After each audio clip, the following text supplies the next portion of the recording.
I like that. There was a drum roll from that bad crackling. Yeah. All right, we're live.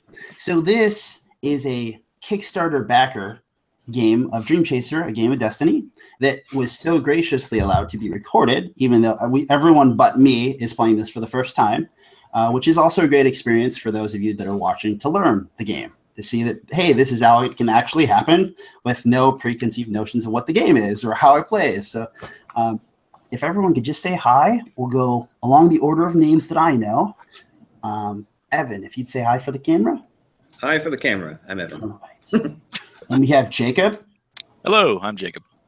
All right. Samwell. Hello. How's it going? Jared. You rang. And Connor. Hey. All right. So my name's Pete. I made the game, and we're about to get started. What you missed so far is that everyone did have a moment to basically think of what their dream would be. So in Dream Chaser, the first thing we do is we pitch a dream. So I'm going to go from left to right, not knowing who was the most excited person at the table about their idea. So Jared, Evan, can you tell me what your first one was? Or I'm sorry, each of you I asked for one. So what was yours? I would like to plug in my phone before it dies. Nice. So Quite the adventure. just to make sure everyone's on the same page, what we're thinking of here is all the players are going to pitch one of these goals as a dream, which is going to be the goal of our game. So all the players want to think about, I mean, for sure, show your reactions. If it's funny to you, laugh. If you're excited about it, say so, because it's going to help us figure out which one's the one that fits our mood right now. So with no further ado, Jacob. My dream is to brew the best beer in the world. Oh, nice. That's a good dream. That's a dream many of us share. Are you a stout fellow, or are you a person who likes his IPAs? I'm a little bit of both, but Okay. if I had a choice, I would choose a stout. Gotcha. So we do have a connoisseur if you like both sides. And Samwell. My dream is to create a functioning portal gun. Whoa. I like that. And then Jared. Break someone important intentionally. Break someone important? Yes. Awesome. Mentally, physically. Well, Okay, Carmen San Diego. Right? The voice. Kind of. I just had discover something lost. All right. So with those in mind, normally we'd have these on index cards. We pass these around. Then everyone put little tally marks. So I'm just going to go from left to right and see if we get some kind of a consensus. So Evan, what are two of your favorites? I like the portal gun and to brew a beer.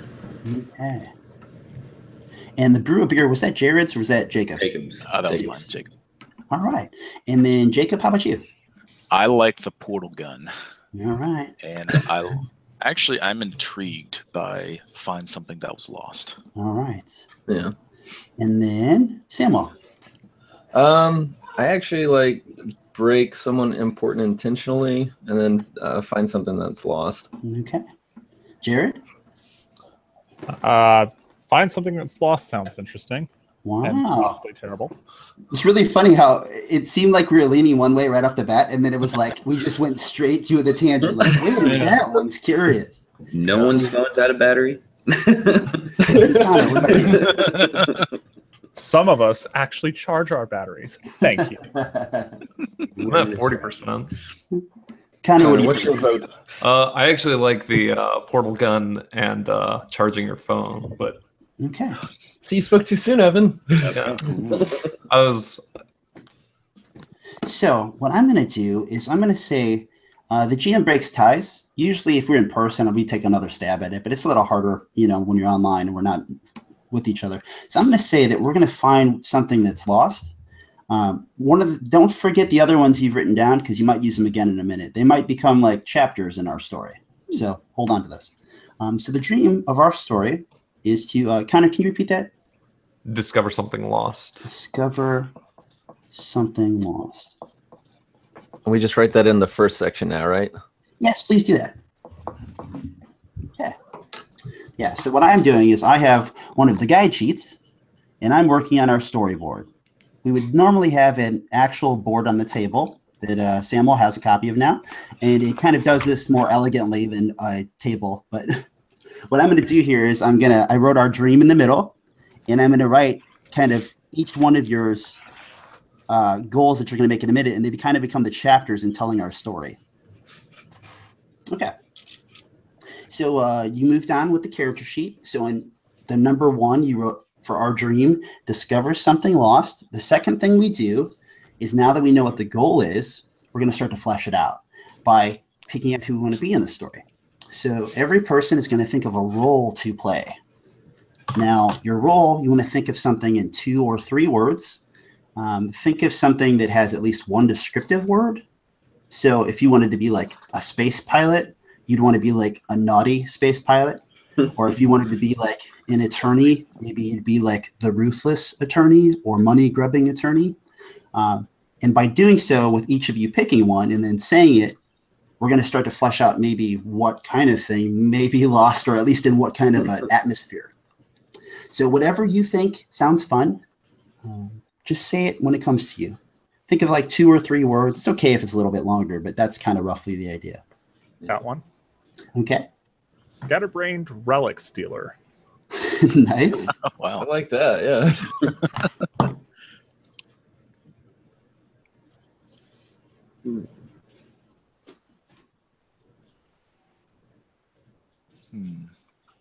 And as you can see with the scatterbrain relic, what was the third word? Relics dealer. Dealer. Suddenly I start thinking of things like Uncharted, or Indiana Jones. Like, why are there relics? Where are they coming from? Is that what's lost? Did we lose the place where it came from? It could be the collector. Again, I'm the Marvel one that's universe. It's firing our brainstorm. Yeah. All right, we'll see if this works. It's kind of vague, but a friend owed a debt. Okay. Trying to keep it short on the words, but the idea being that like I'm being called in for a debt. Oh, okay. Yeah, I got you. You're like you're the guy who didn't want to be there, but he has to be there. Yeah, they called me out on it. Well, you remember that one time? Yeah. You owe me one. Gotcha.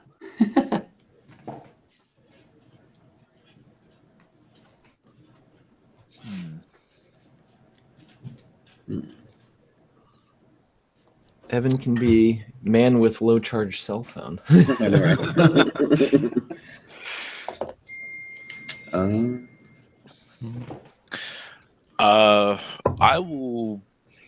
We'll say my role will be the wise old mentor. Nice. Yeah, you will find that the game is very free and open in the way of its design. So it's going to help you make the character you want to play. It's not going to force you so much into a box. So if one of you starts talking about, a miracle worker that sometimes actually creates miracles, or someone who is an artificial creation or an alien, like that's possible.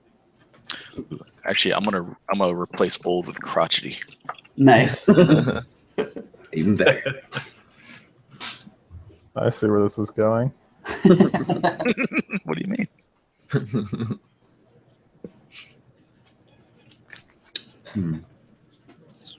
Is everyone checking my last one? I haven't. I Connor's trying to work in Got it. Dark Souls. I can feel it in my bones. I could. Do whatever you want, man. Yeah. I don't believe it.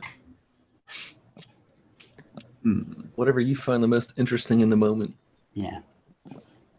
Like,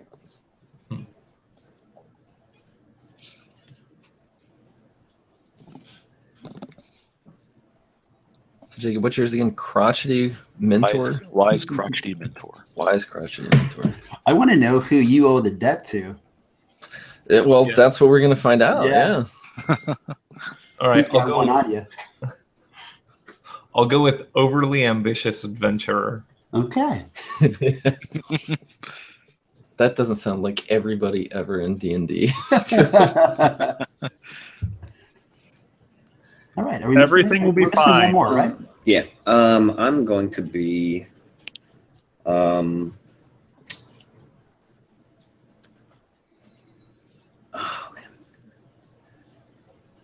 I suppose I could be a. I'm trying to. Let's see. I I'm going to be an apathetic magician. Nice. Nice. There we go. I'll take it. So now that everyone has said something or other, have any of those choices made anyone want to change what they said? Okay. Moving on to step 3. So for step 2, please write down in 2 or 3 words what you told me. Apathetic something magician, or And the big key there is you just want at least one word that gives us some idea of like who that person is. Like a lot of times people might say, in 1 or 2 words, hey, I'm an adventurer, or I am an attorney, or I am a shopkeeper. But we always want at least one word that gives that some feeling, like an adjective. That's why it goes 2 to 3 usually. So Some flavor.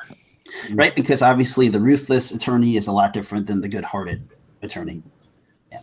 Okay, and that is step 2, my role. So we're moving on to step 3, and this is the last step in the sort of storyboarding we call dream mapping. So there's a dream map, which I'm just going to throw up here for a visual aid. And normally we have index cards, so you would see something like this. And on here, we would slap that index card with the dream right here in the middle. And then we would eventually place what we're going to do next, each player's milestone, into one of these slots. Okay, so what we're going to do with the milestones is it's going to be a goal within the grander goal. So you're going to make it just like the dream, but now this one's personal. This one, no one else has a say over it. It's completely what you want to have as a goal for your character or a goal for our story.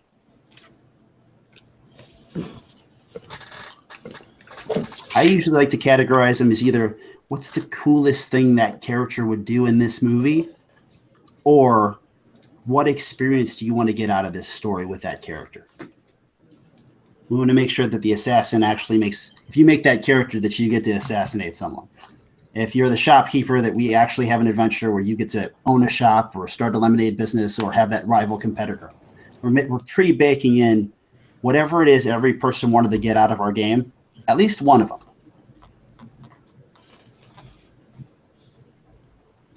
And we're trying to keep this fairly brief on the words as well. Yeah, same as the dream. So a few words or a short sentence.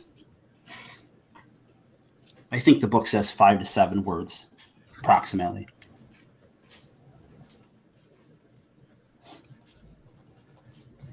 Sweet. I'm cashing in on all 7 of those words this time. I'm only gonna go for 5. Yeah.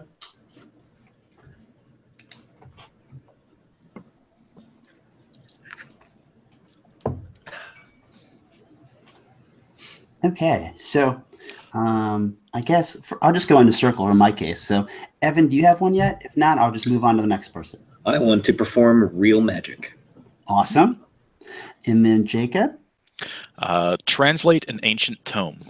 Awesome. All right. And then Samwell? Make a difficult moral decision affecting others. Okay. And Jared?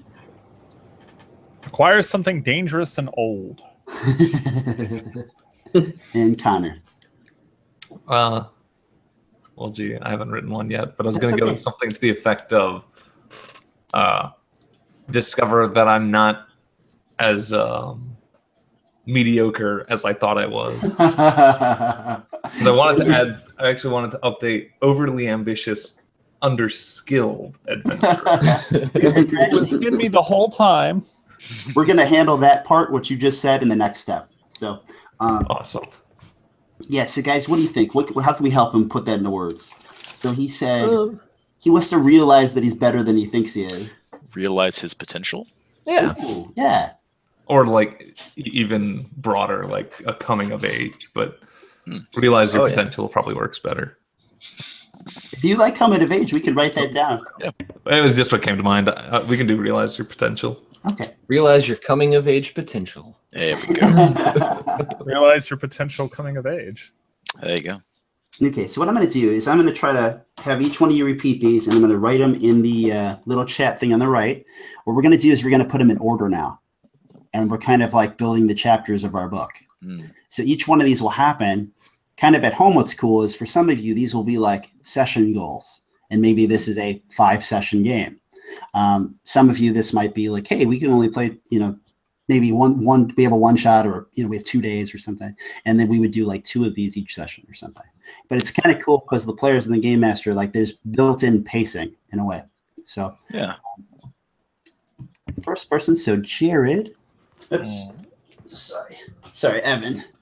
I dropped my pencil. That's me. Evan, what did you say for yours? That I wanted to perform real magic. Perform real magic. Okay. And Jacob, what was yours? Translate an ancient tome. Jacob. Translate an ancient tome. Okay. Samwell. Make a difficult moral decision affecting others. Make difficult moral decision affecting others. All right. And Jared. Acquire something old and dangerous. You leave my mom out of this.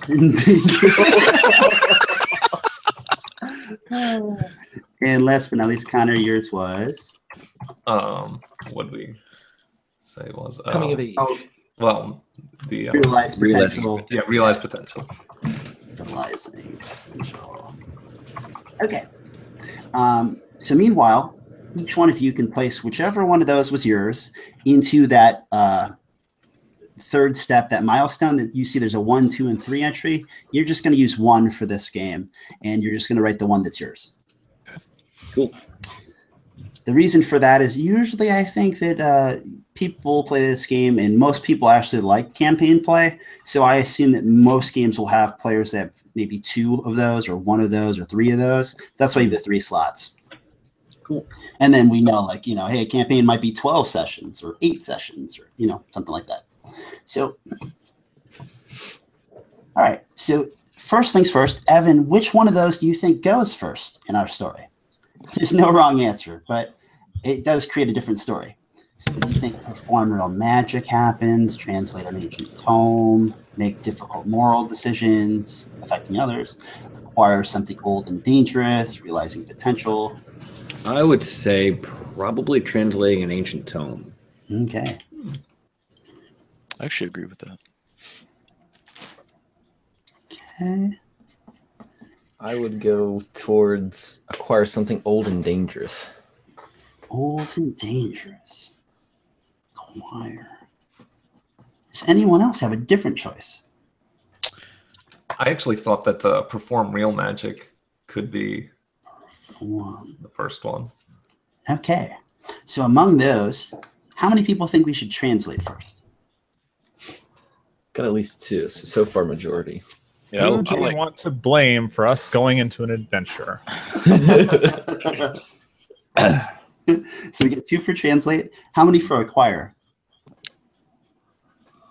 Just me so far, I think. Okay. Hello. How many for perform real magic?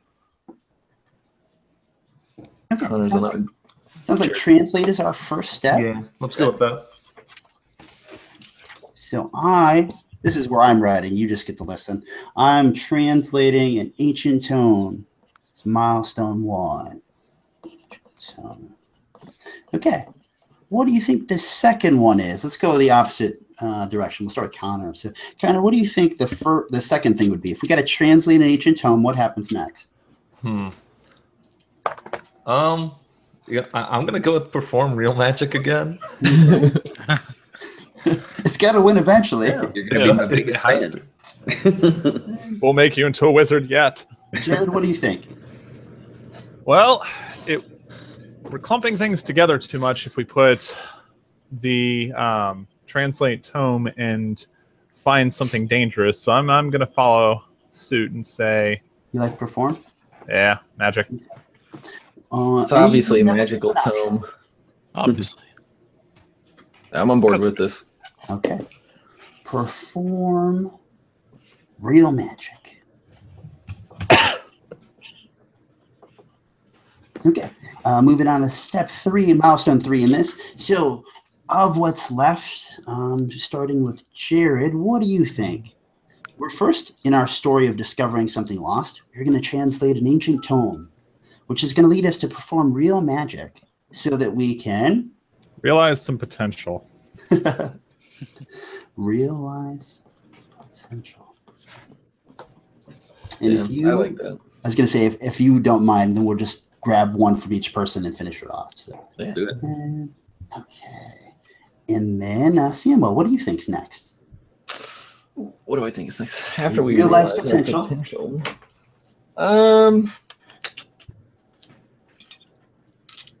Well, I guess that's where I want to acquire something old Okay. and dangerous. Something odd and dangerous.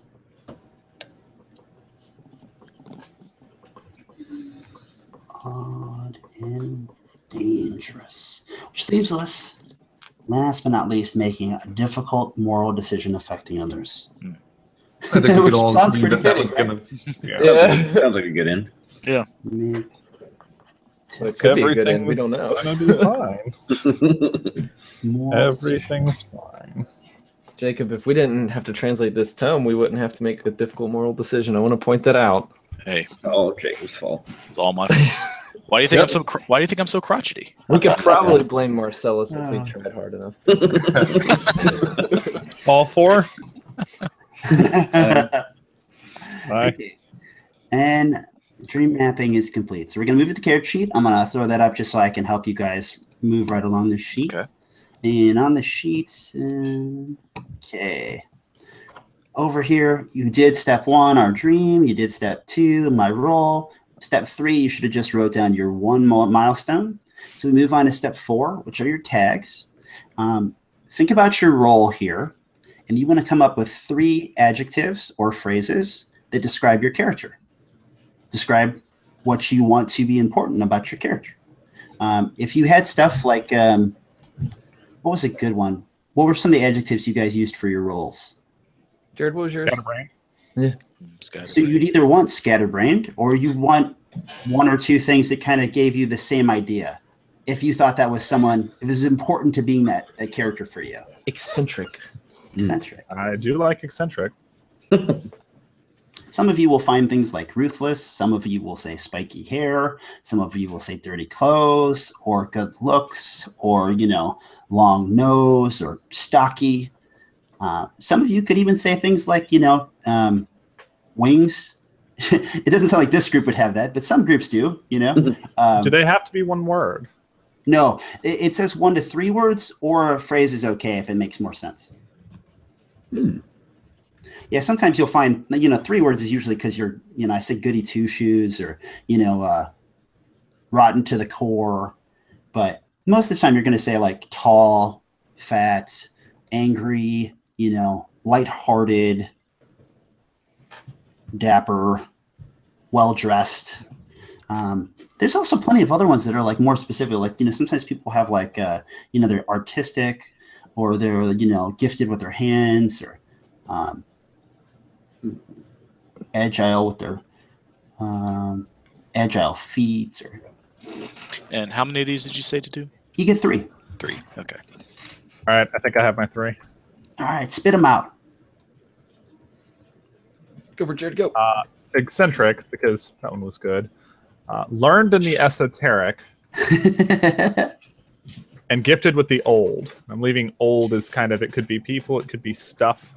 Yes. You're gifted with old people. Just got everywhere. He's always got a Come on, pair of Grandma, you need pins. prunes. What he's really trying to tell us is he works at a nursing home. Yeah. How did you know?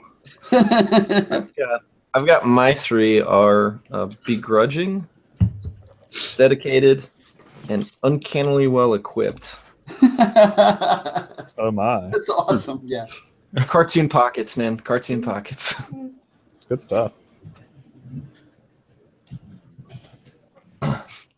I've got my 3. Go for it. I'm lighthearted, shockingly durable, and loyal to the end. Nice. Yeah. That shockingly durable is going to be very useful for you. Sounds like we found our thing, boys. I looked at it shockingly. That's going to be awesome. I was gonna have him also be like, a beanpole, really tall and incredibly skinny. But Yeah. Yeah.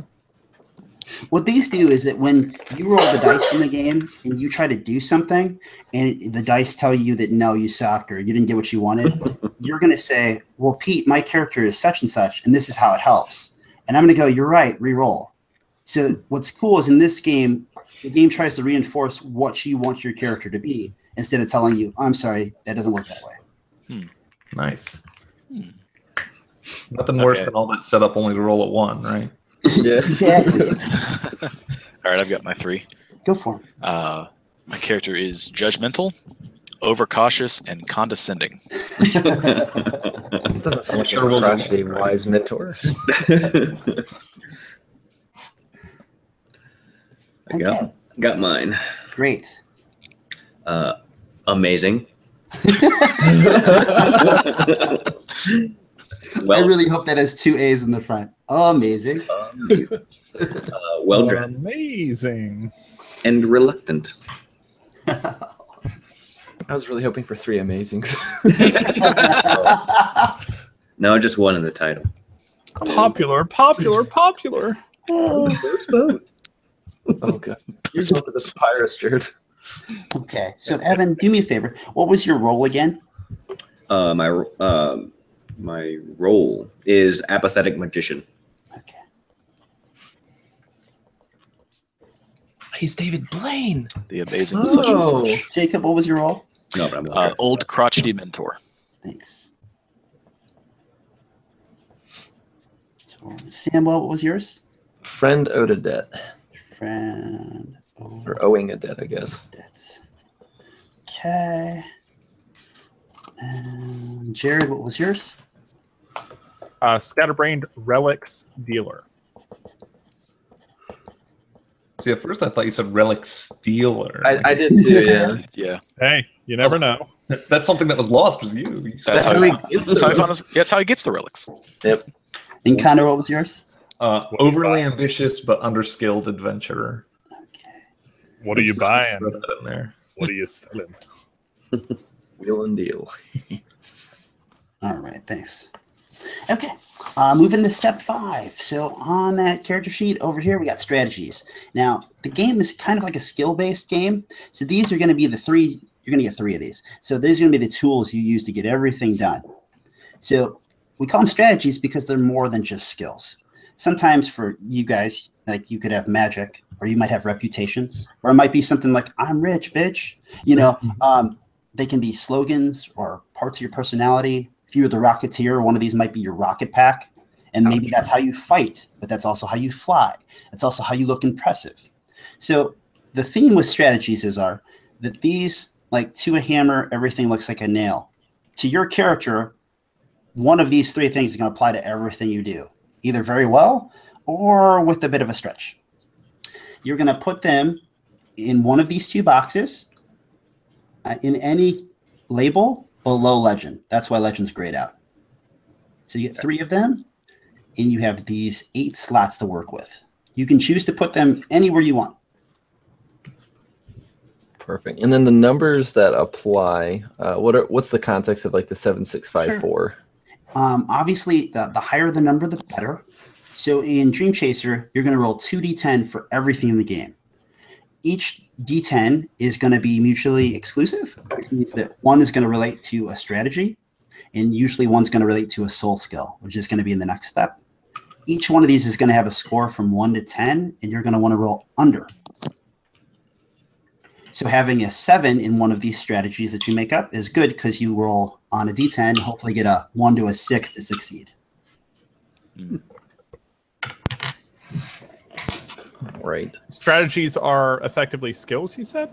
Generally speaking, they will be skills, but they're meant to be loose because they could be anything, whether it's magic, miracles, reputations, looking good, being a mooch, cheap skating, conniving, tons of money. So I could put my cartoon pockets in for one of these. And we're going for all 8 of them? No, you want 3. 3, okay. You can just put them anywhere you want in those 8 slots. Okay. So some of you will have 2 at the best. Some of you will have 1 at best, expert, skilled. One of the reasons why you have stuff like beginner, like we had a guy the other day that he was a skilled green belt.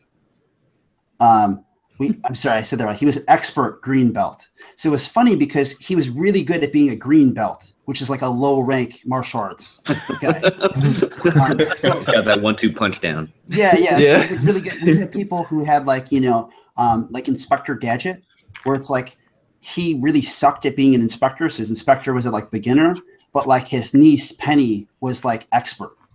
So the strategy was actually his niece.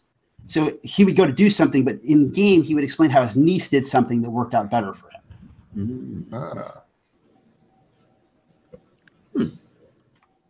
We've had people who had, like lasers. One person had a laser beam. What is it? A moon-based laser was their strategy. So there was a moon base that shot a laser. That's one of their strategies. Nice. But then, you can also obviously have like engineering or, leadership. The cool thing is because the freedom of using whatever words you want allows you to write it in any way that we all agree on. So, I mean, if you write it in some way that's like, like a lot of times people have, like, I'm shady. Well, that might be good at hiding, or that might be that you're just a really dirty negotiator. As long as we all get it, that's fine. Yeah. I got mine, I think. Cool. Let's hear them. All right, I've got my in the best. I've got cartoon pockets. And a little bit lower and skilled, I have tinkering. Nice. And in beginner, I have empathizing. All right. So it's interesting to think of things like, all right, so he wants to go, beat somebody up. He's going to have to explain it using one of those three wheelhouses. He wants to go, be very diplomatic about his order at Wendy's that was incorrect. He's going to use one of those three things to make that somehow work for him.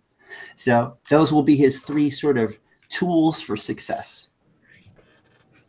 Which gets really funny because some people have been like, get punched in the face is a strategy. My personal favorites are the ones that are always like the usually bad in games, like the, stalk people, be a mooch, look stupid until it works. Like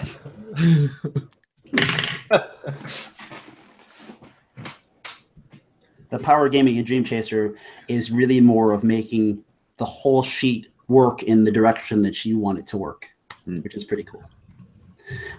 I think I have mine. Great. All right. So if I can't do this, that's cool. But so I put in the best a magic rabbit. And then in expert, I put sleight of hand / magic tricks. Awesome. And then in beginner, I put performance. Awesome. So in your case, the only job the GM has here is making sure that you don't have two that are too close. Okay. So because if they're too close, since you kind of get to stretch them, they could overlap. And then that pigeonholes a player character. So how is performance different than your tricks? My performance is basically just kind of more of my like showmanship in terms of just like, not necessarily in terms of tricks, but just in general presentation and like speaking to people and things like that. Works great. Yeah. And then magic tricks is more just kind of like specifically kind of like sleight of hand or like little card tricks, not actual magic, but just kind of what's the bunny? See so every magician has a rabbit. You pull out of the hat and whatnot. Well, his is I'm imagining to be a black rabbit. Because they always expect a white one, and this black one is basically the only one he could find, so he had to get that one. And because of that, he's not too happy about the fact that he has a black rabbit, but it's an actual magic rabbit. He doesn't know. Awesome. So this rabbit will basically, being magic, can help him do things via actual magic, and more.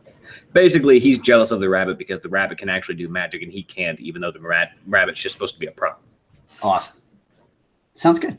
Cool. I think I've got mine. Whose milestone was translate an ancient tome? That'd be mine. And who was that? Sorry. Jacob, sorry. Okay, no problem. I knew that guy. All right, I got my my three strategies ready to go. Let's have them. Well, I'm the best at taking a hit. I wanted to go with just rolling with it. Yeah. As a vaguer thing, but yeah. I'm an expert at wealthy. So, I love that you could be a beginner at wealthy. but I'm a beginner at interpersonal skills. Great. It's really funny that you named it that. Like that sounds like very much like college educated. Like you didn't learn them through life. You learned them through a class. Like, hello. I'm supposed to feel sad because you're sad. Sorry, man. All right, I think I got my 3. Cool. Go for it. I put the best at foreign languages. Nice. I am skilled at paranoia. Oh, God. I think that works. I think that works out the way I'm thinking about it. And I am a beginner at being a father figure. Nice. Oh, that's fun. Being a father figure. Okay. Is that everybody, or we have one more person? I have 3. All right. So I am the best occultist around. No one's ever going to keep me down. I'm an expert merchant because I have to actually be able to sell the things that I find. Yeah. And I am skilled at sneaking because if I'm going to be getting all these relics, I don't want to be dying getting all these relics. Yeah. Cool. Because you test wares if you have coin. So, they all sound What are you buying? What are you moving selling? right along to step 6. Step 6, what's going to happen here is that you're going to have 10 points to spend between the two of them. There is an imagine and a reason soul skill. Like I mentioned before, every roll of the game is going to use at least one of these. There's only one roll that uses both. So just trying to get across to use them in every roll, they're really important.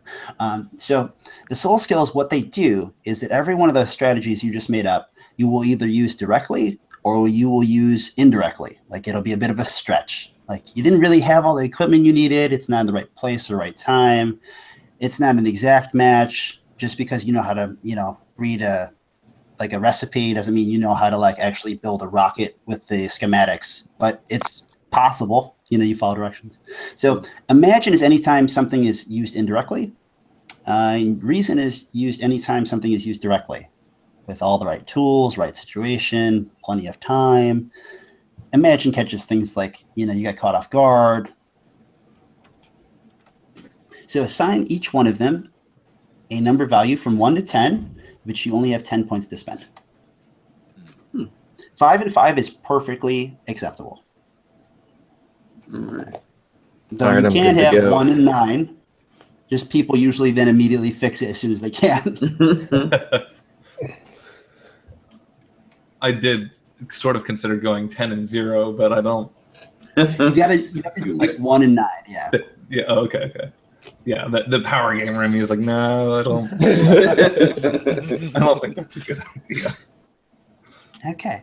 Yeah. Anybody have any questions? Otherwise, we'll just move right along. Good to go. Okay. So then we move on to 7, which is health. Health is the same concept. Every number value in the game is from a 1 to a 10. 1 being, the lowliest of low, and 10 being the most powerful supernatural godliness you can have. 4 is usually the average in most situations. So in health, there's 3 health scores: mind, body, and spirit. Every time you do something in a challenge, which is not just your typical roles, but when the story demands that we have more drama, there's more tension, you can be hurt or knocked out of that situation.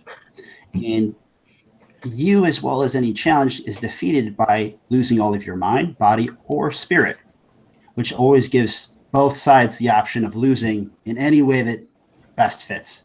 So you don't always have to fight the goblins. You don't always have to, outsmart the puzzle. You may break through the wall and walk around it. You might eventually convince the goblins to stop chasing you because they get tired and you just keep talking. So how that reflects for your character is you get 12 points to split between those 3 scores.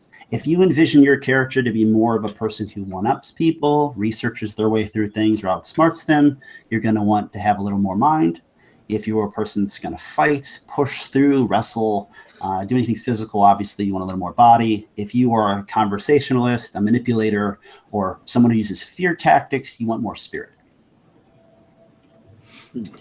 Having a 1 or 2 in any of them could possibly get you knocked out in a single exchange. Having a 3 or 4 is more likely to get you at least 2 exchanges or 1 critical. Having a 9 or a 10 or an 8 or something probably will not be used in a short game like this. And so how many points do we get to spin throughout all of these? 12. 12. Yeah. So you get a 4 in each, if that helps you to sort of 1 up and 1 down from there. That's exactly what I did. It's kind of where people go with it. Yeah. How it works is that when you battle a challenge, in whichever way you choose to fight it is also how you get hurt. So the more physical you are, the more likely you are to get physically hurt. The more, you are talking, the more likely you are to get exhausted from talking. The more you try to outsmart someone, the more you just may eventually run out of ideas. Okay. Give everyone a second, and otherwise we'll be done with those. And we have 2 things left. We have relationships. Relationships, usually we would have 3 of these. Given that we have a short amount of time, I'm going to have you have 1 of them each. What relationships are is they have labels there that say true love, intimate, close, casual, contact. Those you get to choose, just like before with the best and expert in those. But what they do tell us is how close you are with whatever we're about to put in there. Relationships obviously could be people. They might be places, like if you have a place where you write songs or, watch the birds or feed the birds. It can be your pets or your things. Some people might have a dog. Somebody might have Lucille, like Negan from The Walking Dead. Lucille is his pride and joy. It makes him badass. It gives him authority. And it also happens to be a baseball bat wrapped in barbed wire. So what these are meant to do is attach player characters and or tell the game master what you want in your game, like who is important to your character concept. So you get to make them up. Each one of them, after you make them up, gets a tag, which just says 1 to 3 words of why they're useful to you.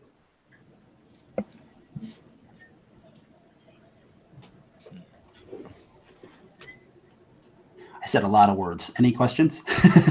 I think I've got it. It's I've got one that you can, I guess we'll see if I'm going in the right direction just to double check. So my idea is for an intimate relationship, say it is exotic ancient runes, and for the tag put I'm an expert. So like I know them very well, so it kind of makes me a field expert of exploring them. Samwell has exotic ancient runes. Yeah, sometimes we have people that have, like the scientist who loves science. Like it is his end-all, be-all, or the general who loves America, and he will die for the United States of America. Sometimes we have things where, like, there's 2 office workers, and one of them true loves one, and the other one doesn't know they exist. So there's kind of room to play with those. Of just because you write down that relationship, that's kind of you're facing them.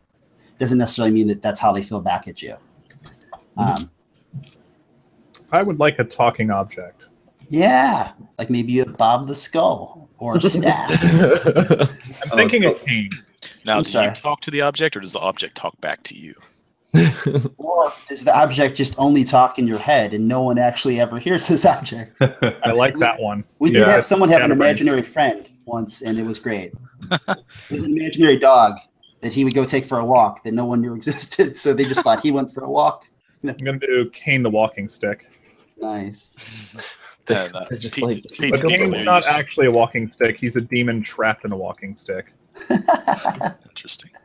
Now, normally what we do is when you get 3, normally I'd make one of those 3 always be a connection with another player.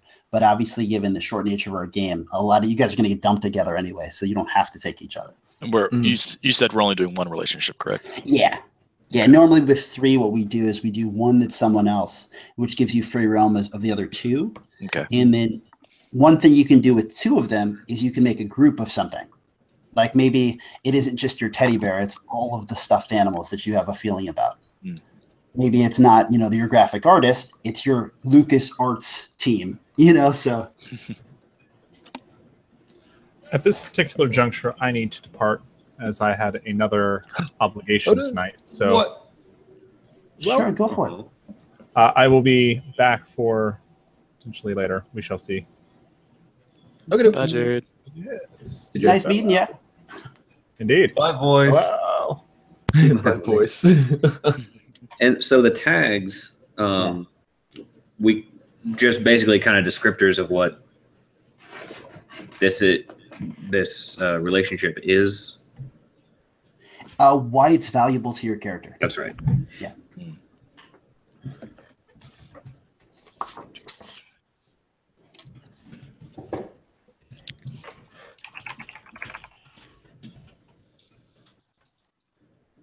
Does anyone remember which milestone was Jared's?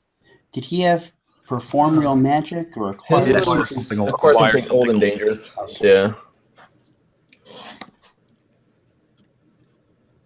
Boom, boom, boom, boom. So for my relationship, could I do something like a ring that is important to me because it reminds me of my family or my parents or whatever? Perfect. Yeah. All right. I'll do intimate for that. Would you like us to tell you what our relationships are when we have them down? Yes, please. Cool. Mine is Janice Hoplin, my rabbit. Okay. And the tag is because it is the only other living being he cares about. Oh, okay. He's supposed to be apathetic, but this is the one thing that he does care for. Wow. A practiced apathy. Janice Hoplin.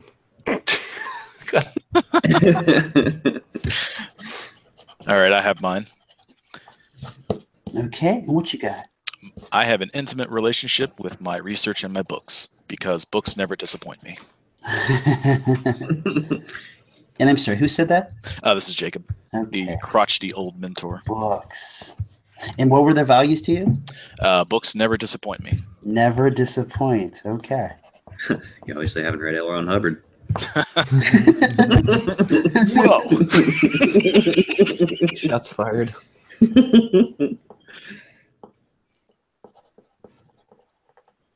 Okay. And did we get everyone? I think so. Connor, what was yours? The my ring, which is reminds me of my family or is a family heirloom, that kind of deal. I wrote family heirloom, so. And what was its value to you? Was that it's a family heirloom? Yeah. It's a ring. Okay. Well, last but not least, belongings. You're going to have everything basic that's important to your character. These are just iconic things. Come up with 1 to 3 of them, at least 1, up to 3. Things that, maybe are unusual or strange or very specific that maybe you wouldn't necessarily have. Obviously, if you're a magician, you're probably going to have your suitcase of tricks. If you're like a stage musician, sorry, magician, not musician. But but things like if you had like one trick in particular, or like some strange gem that's not a trick, or some alien artifact, or your parents' locket from the last time you saw them before they passed away. You have a $20 million blind trust that may come to fruition throughout the story, or weighs on you a lot. These don't have any mechanical benefits other than you will never be without them, unless you choose to be. All right, I've got 2. We're gonna ride the middle here. So I'm going to have a patchwork satchel that I'm probably going to use as my cartoon pocket. And then I also have a god tier Nokia phone. Well, no wonder you don't have to charge your phone. Exactly. It has reception everywhere. It can't be broken. It lasts for days. I can power the whole station with I also have 2 belongings. Okay. I have a comically large satchel of books and notes, and I have my spectacles. Nice. Anything unusual about your spectacles? Coke bottle, like thicker than you would think would ever need to be used on a human set of eyes. Bubbles. Like bubbles now. Like Professor Farnsworth. Yeah, like Professor Farnsworth from Futurama. Absolutely. Okay. And for those that have finished, think about your character's name.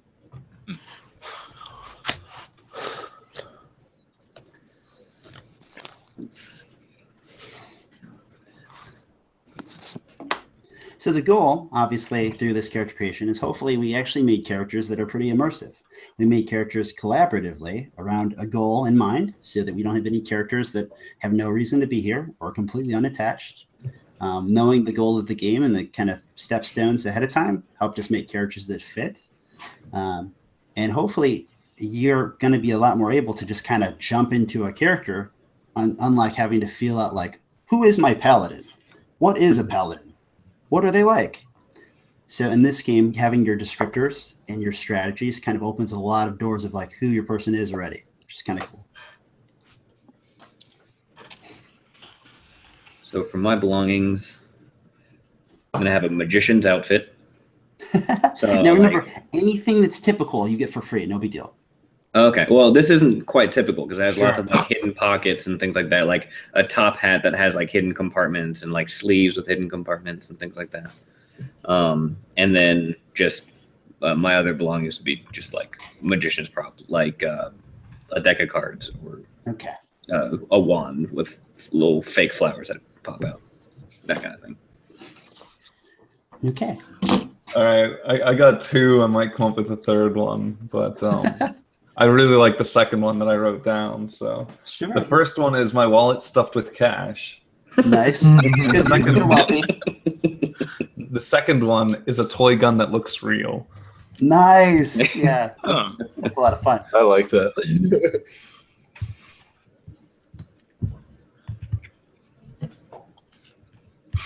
Okay. How about names? Anybody got a name yet? I've got mine. Oh, I'm ready. You go first, Evan. The Great Zamboni.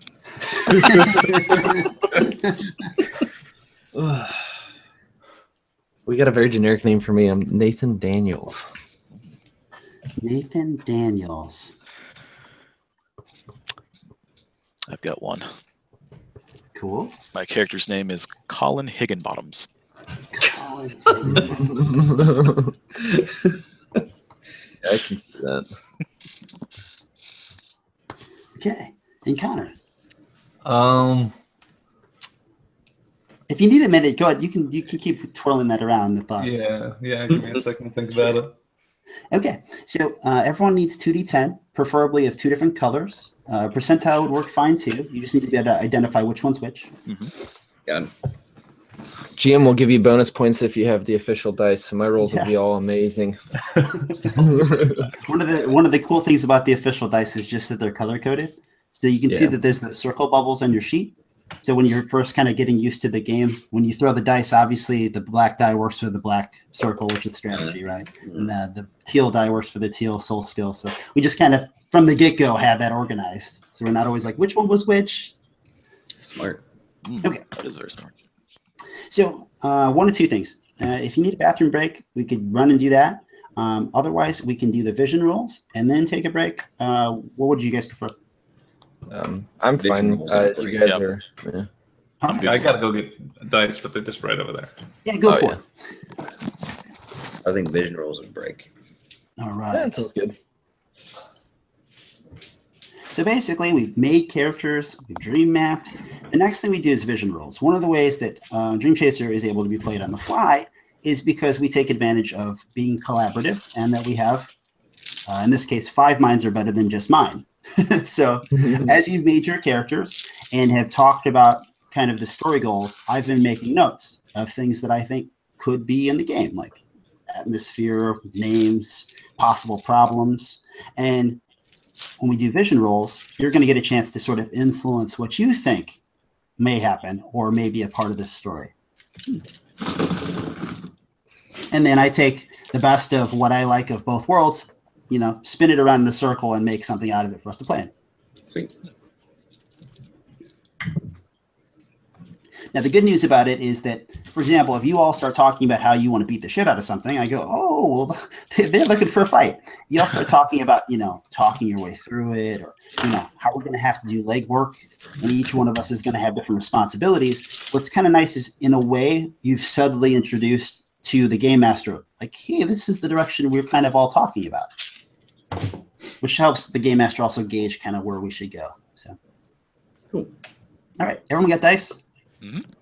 I'm Throw good to go. them somewhere that doesn't hurt somebody. Oh, well. How fun is that? Okay. Now, what you want to do with these is one of them will be under your imagine and one will be under your reason. Both of those are soul skills. This is the one unique roll of the game. And you want to roll under, not equal to. And tell me how many successes you get. Each one can succeed or fail. Ooh. All right, now if it's, you said it under or equal to is a success? Just under. Oh, just under. Ooh. Alrighty then. Under our imagine, you said? One die will be under your imagine and one die will be under your reason. Oh, okay. You get to pick, So, yeah. go ahead and color code them or sort them out for your future benefit. All right. I'm in trouble, Batman. Got 0 successes. 0 for me. I had 0 as well. Is All right. is a 0 if you roll like a 0 on the D10? Is that count as a 10 or? That's a 10, yeah. Okay, that's Yeah. then I have 1 success. Okay. So, Jacob, how many did you have? I had 0. Okay, Jacob, we go clockwise around the table, which for me right now is obviously my bottom feed. So I'm going to go from left to right on mine, which means that I have 2 questions for you. Okay. The 2 questions I have, one is going to be about the story to you as the player. The second question I have will be to you about your character. So the first question is, we're going to play a game about discovering something lost. The first milestone in that story is to translate an ancient tome. So make sure I get your name right. So Jacob, what's stopping us? What is stopping us from translating? What is stopping us from translating an ancient tome? The tome is written in a language that has not been seen before. All right, undecipherable. Or actually, you said something kind of different. You said strange language or something. Yeah. Okay. Second question: if your character had to try to figure out how to deal with this strange language to translate an ancient tome, how would your character go about doing that? He would obviously compare the tome with what research he had done and try to match any kind of similarities he has found in previous languages that he had studied. Compare and match. All right. So what happens is after you get these responses, this is like a hypothetical answer. We call them visions, right? Mm-hmm. So this is your vision of what could be. So everyone gets a temporary tag for this milestone or this chapter of our story. Now, depending on how many successes you got determines who gives you it. So since you got 0 successes, I give you a tag. Okay. So on the right column of your tags, you'll see under tags is number 4. There's 2 columns. The left side are the ones you make up. The right side are the ones that usually are given to you. So okay. In this case, you said that there's a strange language and you're going to try to compare and match them. So I'm going to say that you are meticulous. So just on the right column, somewhere right, meticulous. And if you can find ways that may help you, great. It can be used to your advantage. But I like the idea that when you do use it, maybe that means that, God, you just take the longest route possible. Because you go through every possible book in translation. Okay. I think that fits Colin pretty well. All right. And then Samwell, I think you had 0? It's 0 as well, yeah. All right. So same 2 questions for you, buddy. First one is, what's stopping us from translating an ancient tome? You can say, I like what he said, or you can say something totally different. No. Nathan Daniels would diverge. He's going to say that what's stopping us is, what's the point? I mean, what does it really help us? It's just some ancient tome. There's plenty of ancient tomes out there. There's no real drive for it. Oh, you took mine. Took the apathetic words out of his mouth. And he took the apathetic words out of his mouth. All right. And then if that's the case, how would your character try to prove that there's no point to this? We don't need to translate an ancient tome. Find another ancient tome, and maybe one that's easier to decipher and prove like they're all just a whole bunch of tomes. Who cares? Find an easy one, yeah. Find an easy one and say this is just like alien Sudoku. Who cares? Okay. Again, you had 0 successes, so I like that you are also apathetic. All right. Did anybody else have 0? All right, moving to 1s. Evan, you had 1, right? Yep. So am I gonna put apathy as my tag? Yeah. Perfect. All right. So, Evan, what's stopping us from translating an ancient tome? And you are welcome, like you said. If he took yours, you can be like, "Oh, I like what he said." Fine. Well, let me see if I can modify that a little bit. I guess he would probably say that there are too many cooks in the kitchen. Too many people trying to figure it out. Get in each other's way. Okay. If that was the case, what would your character do to try to fix it? He would probably go, since he'd be reluctant to try to do it in the first place, so he would probably just sit out and let them do it, or tell someone else to just shut up. All right, so I got you. He's going to stand out, or not stand out. He'll be like, step back, step away, unless forced. Okay. Now, when you get 1 success, the other players give you a tag. So I throw it to you guys, throw it to the gang. So he said, "Hey, there's just too many cooks, man. We want to translate an ancient tome, but the problem is we got too many people trying to do the same thing. It only needs 1 person." So he thinks he'll just step away. What would help that person step away? Or if you want to be dicks, like, what would not help? Well, we'll be dicks enough later, I'm sure. I think he's just reluctant. Yeah, like he could be helping, but he's very reluctant. I have a different idea for this. Could we say that he's a creative thinker? Like he's thinking outside the box. He's like, well, we don't need to. We got to take a step back from this and come at it from a different angle. Yeah.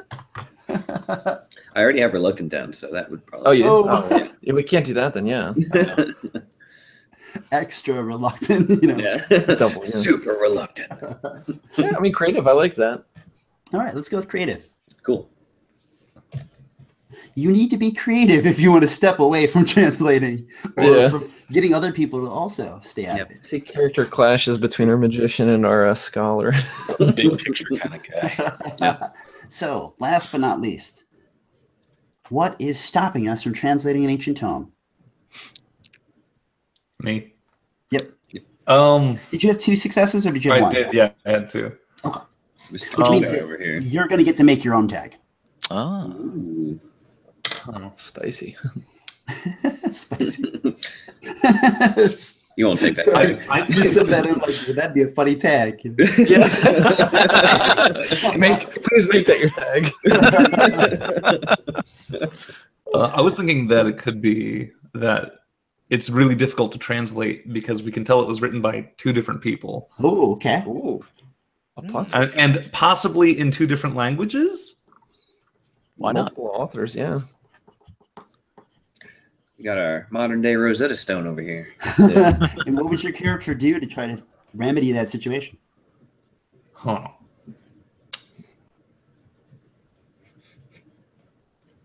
Well, I would probably try to buy as many ancient tomes, since we just have them lying around, and try and find 1 or 2 actually that match the scripting. So you would try to buy up the tomes. Buy your way out of the problems. Think of a tag that would help you.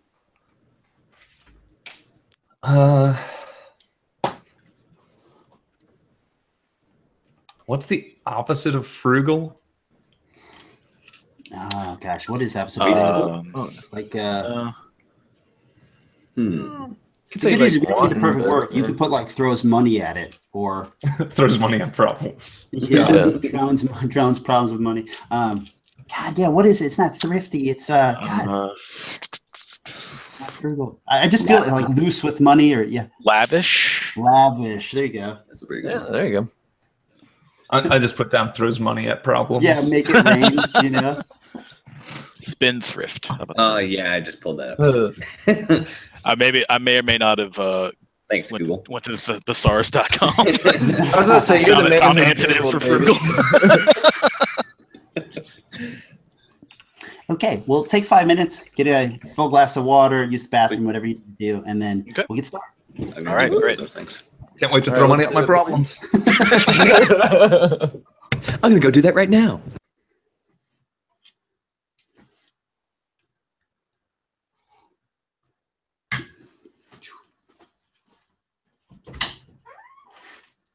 What's 6:42?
Is anyone else here?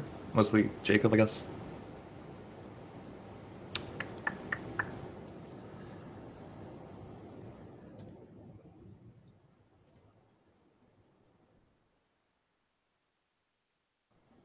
Yeah.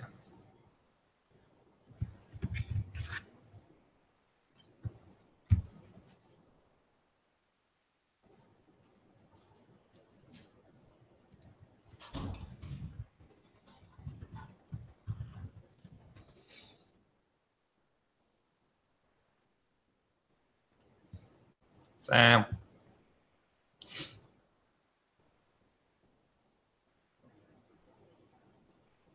gonna have to get new headphones soon.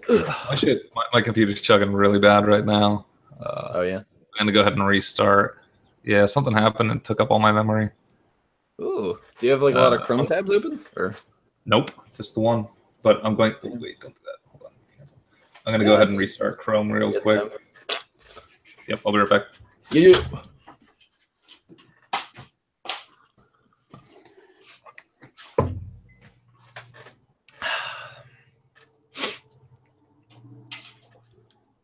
Okay. Well, looks like we're still waiting on Evan. Yeah, wait on Evan, and then Connor is resetting his computer real quick just to prevent potential computer issues. Oh, my man. Yeah. Appreciate that. Yeah. Yeah, I don't know. How long does your computer take to reboot?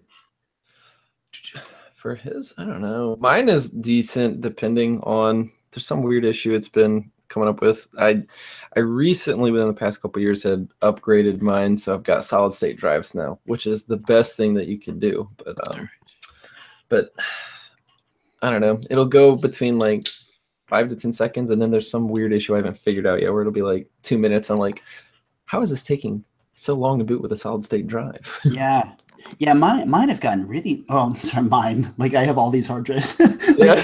my laptop recently, like it's starting to take like 10 or 12 minutes to reboot. Now I don't have solid state drives, but yeah, it's just so long. Yeah. Which is a real nightmare for situations like this. So I always make sure ahead of time that I reboot and turn it. The crazy thing for me is I've started to pinpoint it a little bit, where like the keyboard, you can see here, if I have a MIDI cable plugged in to a certain one specific USB port, it will take the boot time from like the 10 seconds to like a minute or 2 minutes. I'm just like, I don't understand how that's related. I'm not gonna try to guess. I just like to think of it in Tron terms, and it's sending all the data in the just complete opposite direction.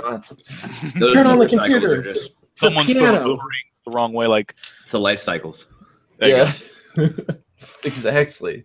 That's exactly what it is. But just imagine, what's his name? Just imagine the dude talking about light cycles and the grid. Yeah, Jeff Bridges. The dude. Connor, are you back? Yeah. Perfect. I knew that guy. All right. Sorry about that. It's okay. Yeah, you better be sorry. Connor, did you come up with a character name? I'm just gonna call him William, and Sam knows why. Sir William. He's gonna be the king of pain. Okay, so I'm thinking we were talking about a 3-hour game from 5:30, so I'm thinking we're probably looking at a little less than 2 hours from now. Does that still work for everybody? It's fine by me, yeah. Yep. Okay. All right. A 3-hour tour. Okay, so our adventure begins. Does anybody have a preference of jungle or snowy mountains? I'll vote snowy mountains. I like mountains. You're gonna vote jungle. You would? Well, I have a thing for mountains, so. All right. I'm glad I asked because I was leaning jungle, and I'm glad we're going back to the snowy mountains. Yeah, I chose right. A helicopter is slowly descending to the top of, let's say, actually, right, they wouldn't have a name. We'll say it's the Himalayas just because there's a great mountain range that everyone knows. But somewhere in the Himalayas, a helicopter is slowly descending with the rotors going chop, chop, chop, chop, chop. And every one of your characters is inside this helicopter except for our adventurer who thinks that he is not as good as he believes he is. What was it? The Overly ambitious, underskilled. Yeah. The relation that you have is that you are all coming at his behest. How I have this set up in my mind, of course, you're all welcome to add or change things, but I was looking at it. Evan, your character is actually brought in, unfortunately, because of your ability with magic. Given that he is not someone who, and I'm talking about their adventurer character, William, is not someone who actually knows the difference very well. There are some supernatural elements that are going on basically at this dig site, and you were brought in as a magical expert, which unfortunately to him will be a very poorly mismatched thing. I like it a lot. So they're hiring the rabbit. But I probably paid really well, so. Yeah. Yes. Now you also have a old crotchety mentor who has a lot of knowledge of things, and you dragged him along, given that one, our adventurer friend has plenty of money to throw at the problem, and you pretty much know that once you get here, you're not going to be much help. Perfect. Because you really don't want to be stuck in the Himalayas, and it was pretty easy to bring him in, given how much money you're being paid. Yep.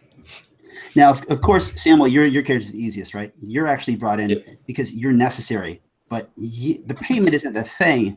It's not that you even want to be here. It's just that he's making you come because he has something over you, which is something for us to explore as we go on. So you are key to this because he told you that these are exotic ancient ruins that he's found in these mountains that he believes, of course, will lead to great, wondrous treasures.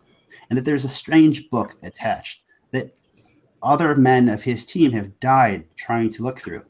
So you in particular have been brought with these other quote-unquote experts to help him figure out what is actually going on with this life or death book within their dig site. Now, the other two of you don't know of the book unless Samwell's character told you about it. So getting into character, that Nathan Daniels, unless Nathan Daniels told you. So we're going to go with no because I do not care to tell them about it. It's unimportant to me. So the helicopter is coming down. There are also a handful of other men that are just basically reinforcements, given that many of his men in this first team have been lost. William, you are standing probably in whatever attire is best. For some reason, I said this, and I thought of you like in a thick coat, and then I was like, "Oh wait, he's rich. It's gonna be like like all designer, like bright colors." You can look however you want, but yeah, it's ridiculous, cold, heavy snowfall. Helicopters coming in your best intentions are that this is the team that will help you unlock the treasures of. For some reason, I really want to say Xanadu, but we're going to say of Exarth. Okay. I totally imagine you being the bad guy of a 90s skiing movie. North Face from head to toe. Yeah, I sort of imagine that I'm dressed for like North Carolina cold weather. Oh, sure, yeah. Because you do it all wrong. Like the setup for you is that you haven't been here very long. You basically came here just ahead of them to, surveillance the scene so you know what they need to know. But of course, you're just not prepared for this. Of course, you sent a team here once you knew about the treasure and the location. You didn't do any of it. It's like you hired a team and sent them there, and then they reported back to you, and now you just arrived on the scene. Just in time to see them arrive and basically be like, yeah, I've been here the whole time. So he's project managing. Yes, of course. As interpersonal skills. Now that he's brought on other contractors. So you're standing there. What do you look like? Because everyone in the helicopter is going to see you standing there. I'm well enough dressed. I look very cold. Short hair, I guess, similar to how I have mine. No hat or any head protection from the cold at all. Shivering and waving at them.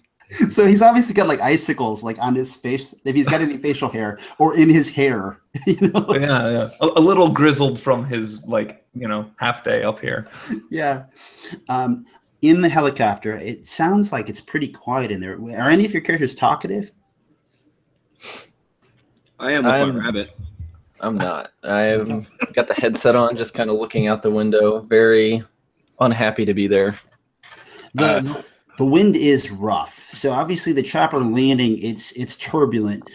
It is a helicopter, so it is going to be a little more rocky in general. And you're not surprised given the weather. But for anyone, which probably is most of you, other than our exotic ancient ruins inspector sort of guy, the other two of you have probably not been in situations like this. So it is probably, high stressful and probably giving you anxiety as this lands on, it's not like it's a huge helipad landing area, right? It's like a rocky cliffside edge that's just large enough for if you could perfectly park a car, but you'd have to draw, you know what I mean? There's not a lot of space here.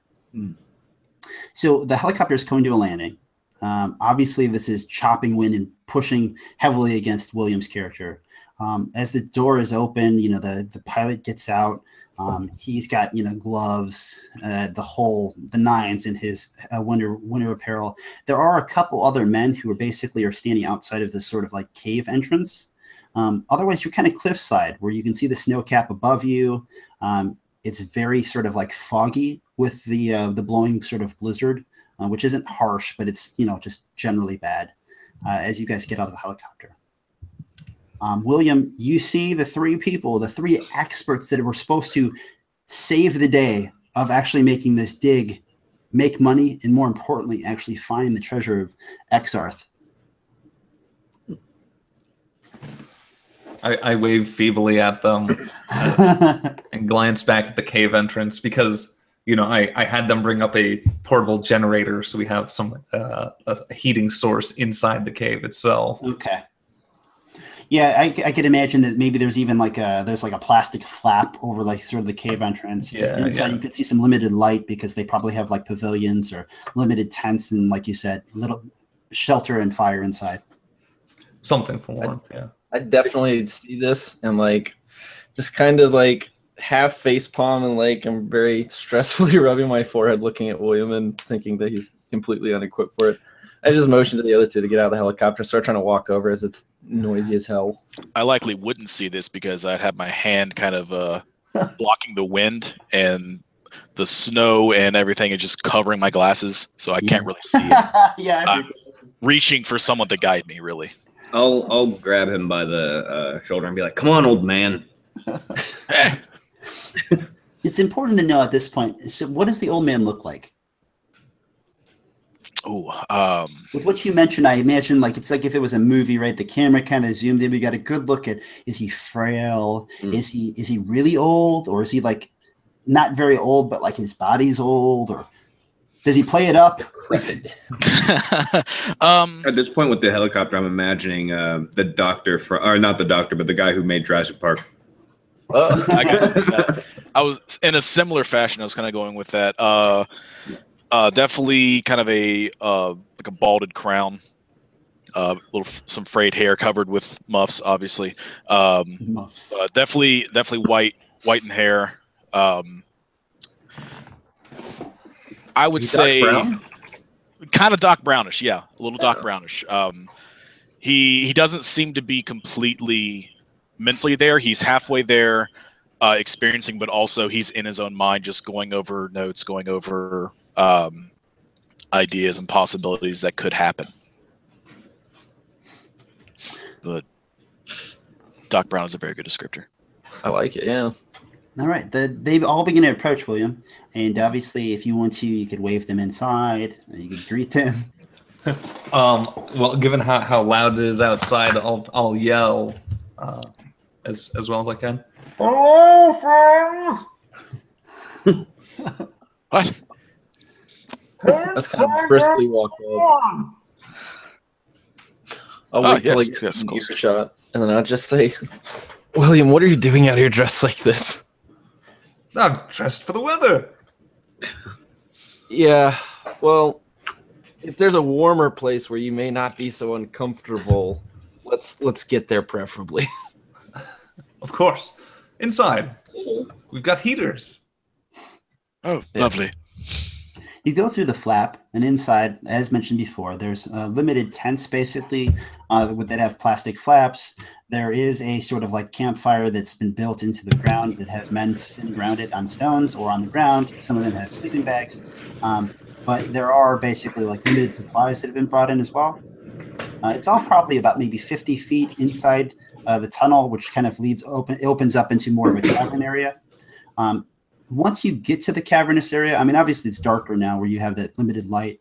You can hear that whistling of the wind from outside, even though there's the plastic. It gives it a little bit of a flappiness of, the padding of the plastic. Inside, it's not very large, even when it widens. So you do find yourself in, maybe a reasonably sized living room that's kind of overpacked with a bunch of people and sort of boxes for supplies. You can easily tell that the mood of the people in here is very dark and sour. Only Nathan knows that some of the men have actually died. Of course, the other counselors or advisors were not informed of this for fear that they would be, turned away. So, I'll walk several up men to, have died. Oh, sorry.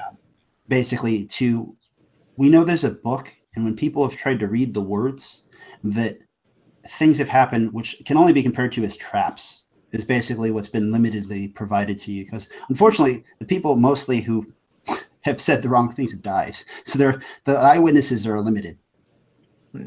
Okay. Now, does William know this as well, or he's out of the loop, and they've been kind of reporting to me?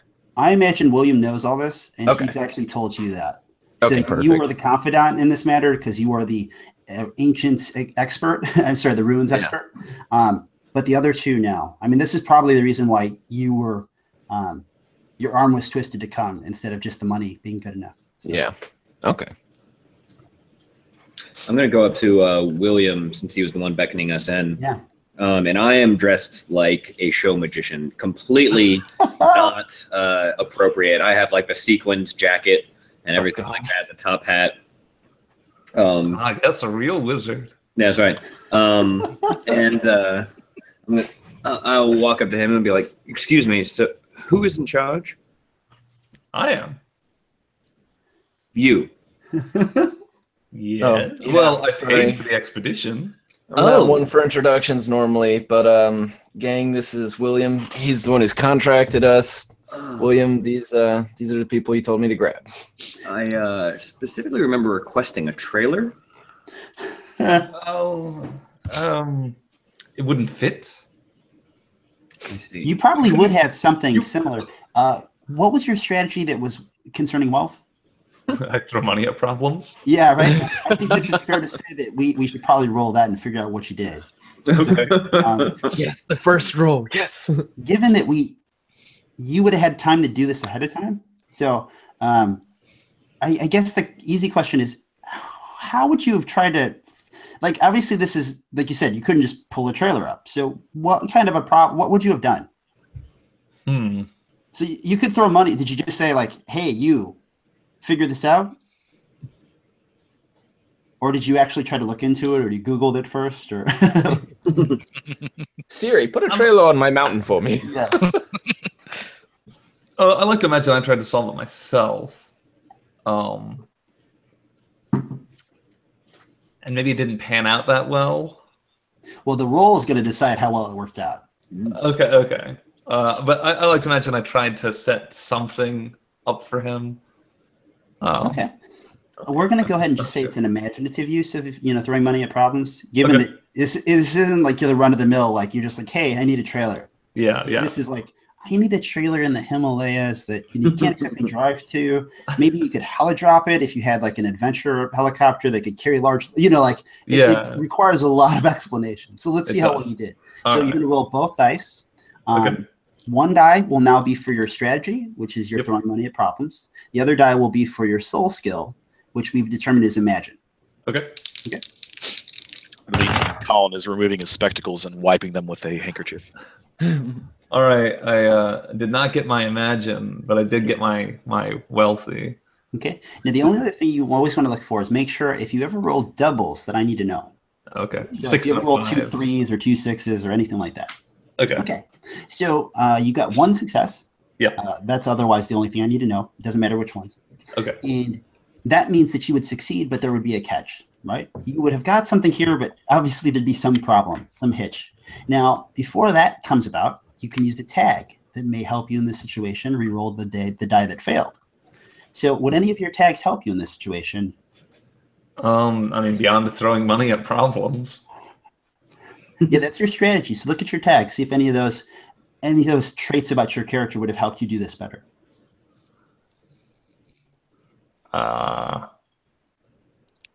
Lighthearted, shockingly durable, loyal to the end. I don't. Okay, all right. So you had one success. So when you succeed with the catch, you have a trailer, right? It probably would have had to be a small trailer because it would have to. Honestly, if you could throw money at problems, maybe you have the trailer here. It's in pieces because they had to basically dissect it so that they could get it inside. So his trailer is here, and it is completely labeled and ready for him. Unfortunately, it is just not put together yet. Well, Evan, what was your character's name? The Great Zamboni.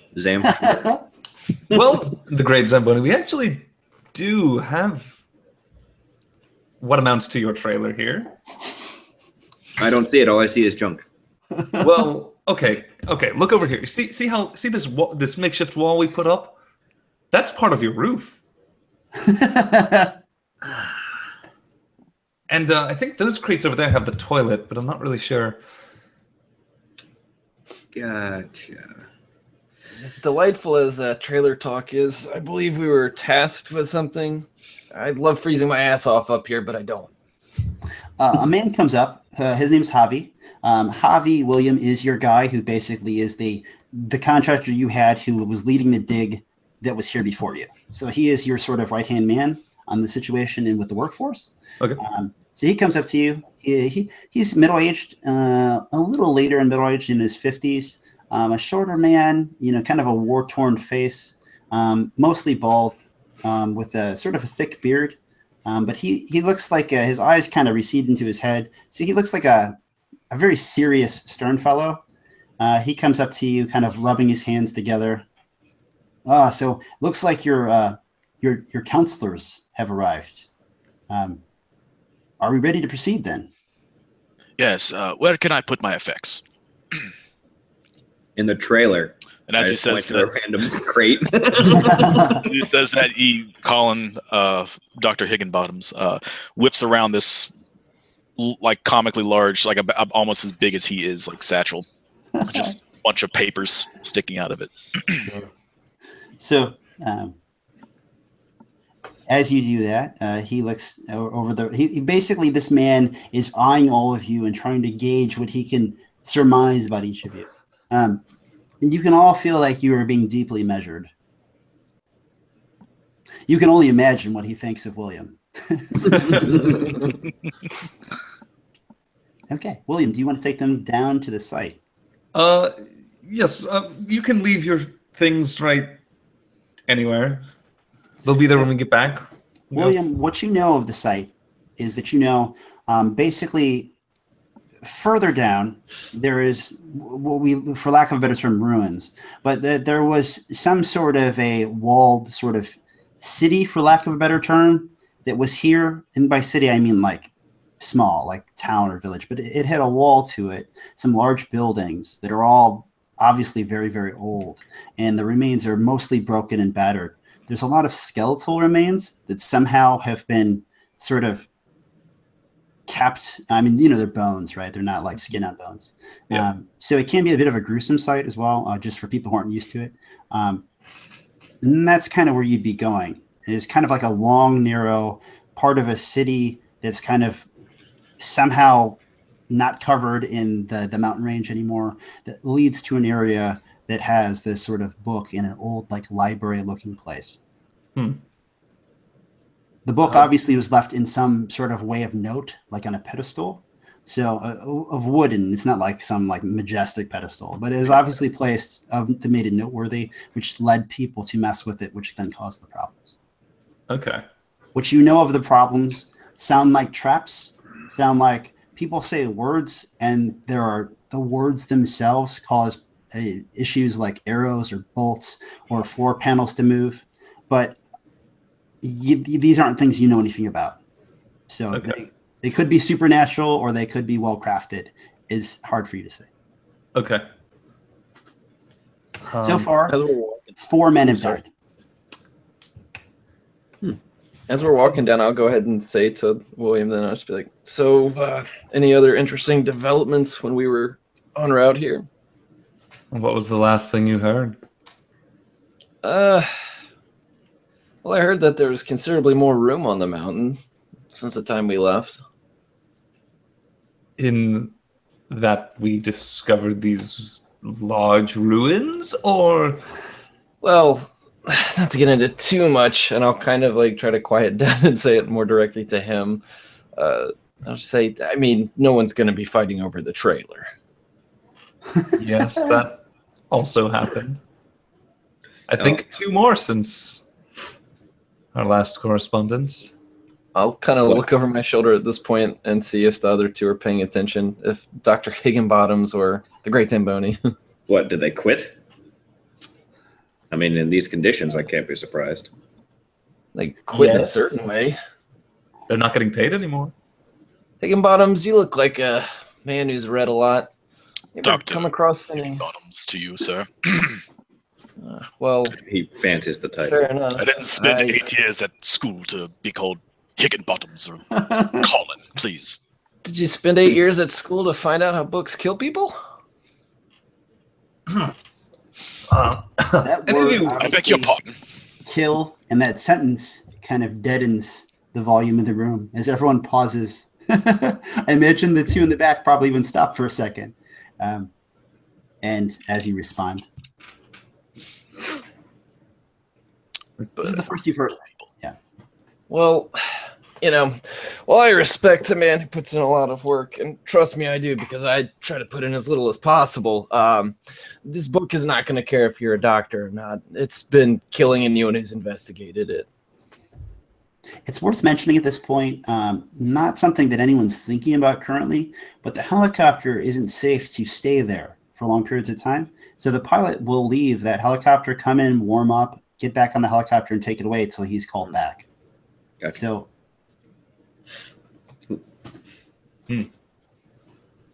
just worth noting for cinematic purposes that very shortly that helicopter will be gone and there will be no way to leave other than jumping or climbing.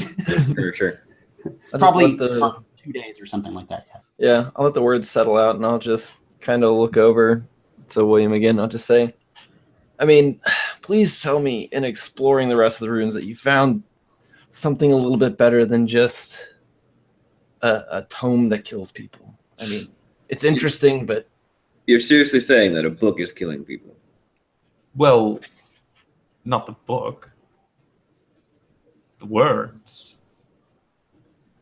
I will lift up my hat just a little bit to let Janice Hoplin's head pop out, and be like, "Guess we're in a little bit deeper than you expected, huh?" The Javi, the gentleman, yeah, it does seem that there's something about the words. I'm the only one who's seen anyone pass away, and it always seems that they start talking to the best of their ability about whatever they think that book says. And then something, usually unbeknownst to them and unable to predict, happens to them. Well, don't worry. Get this old sack of bones to read it. He's been doing that for the past 3 years. There's got to be some sort of pattern. Do you remember any specifics about what they said? Any kind of connection that the multiple cases would have been? Told you. Dr. Higginbottom, do you have any strategies that would help you ask that question? Ooh, strategies. You did a very good job of saying it in a way that it prompted me as the guy to be like, does your point get across? Because maybe he could do more.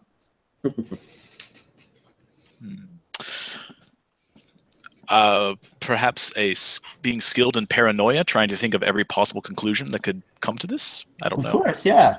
That would be an imaginative use of paranoia. No, actually, that'd probably be a pretty reasonable use of your paranoia given reasonable paranoia. Why don't you roll 1 die for the strategy, which is paranoia, and then 1 die for the soul skill, which is reason. Okay. So just clarification, when I'm rolling against paranoia, I'm rolling against the rating, and for reason, I'm rolling against my reason rating. Yep. Okay, got you. Great question. Let me make sure I know which die is which. Yeah. So we gotta get those color-coded ones, dude. I rolled doubles. Yes. But it said it has to be under, not equal to, correct? Yep. 0 successes, but I rolled doubles. Yes. Okay. So what happens when you roll doubles is we have critical effects that happen. We have the best of times, the worst of times, and sometimes a bit of both. So given that he rolled doubles that were failures, we move forward with what the worst possible thing that could happen is. Yes. It's one of the ways that it's also continually collaborative is that I don't just answer that question, I ask all of you.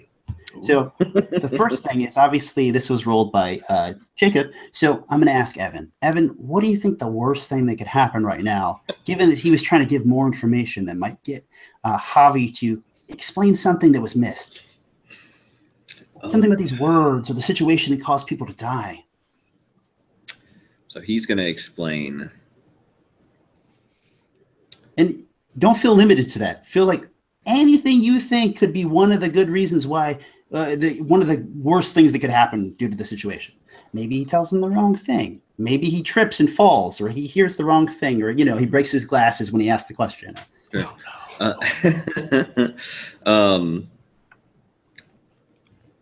I was actually going to say I was actually thinking about tripping and falling, but I think instead we're going to pull the elevator gag as we're walking along. There's going to be essentially just a section of this floor that just kind of falls that he happened to be standing on. All right.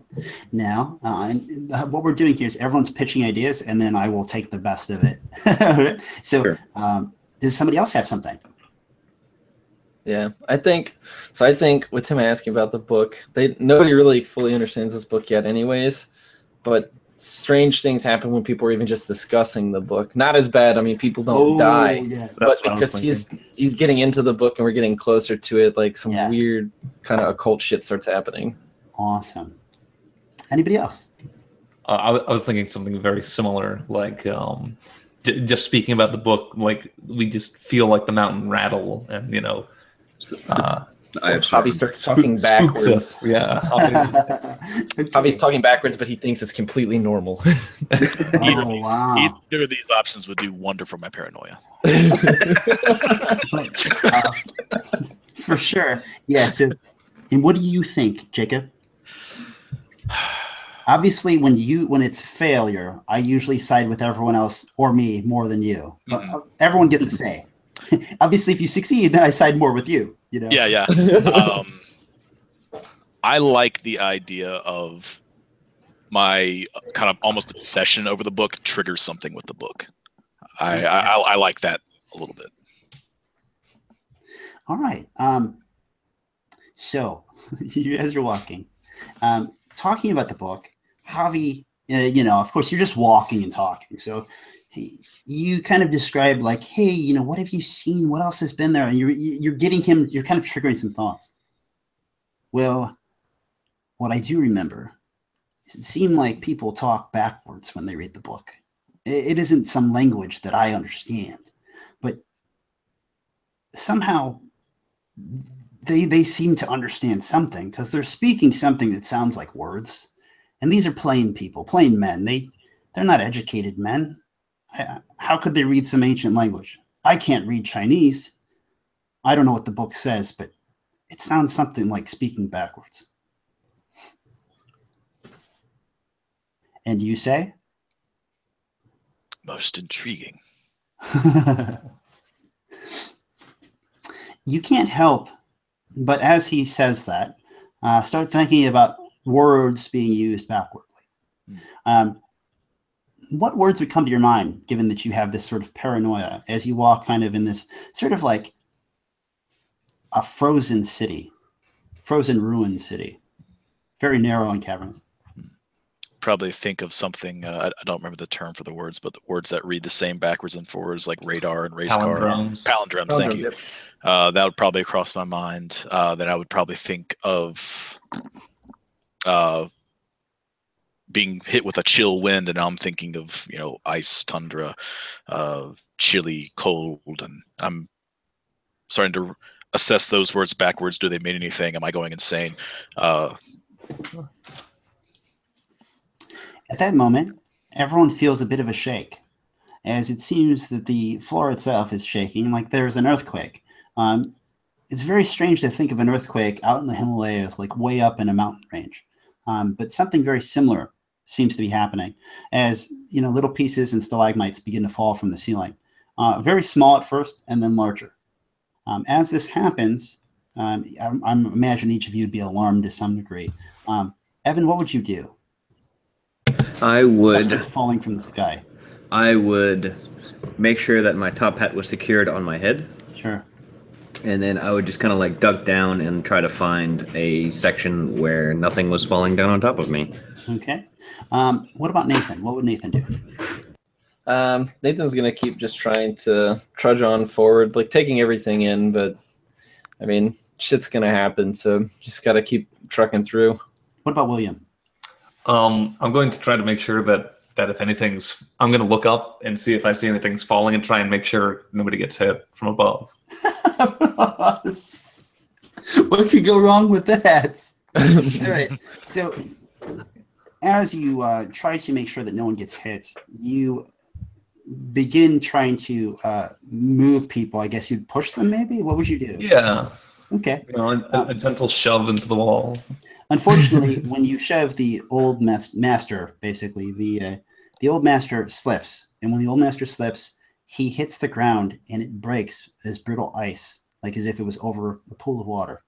And you hear like a shatter as if it was glass, and he falls through just as quick as possible.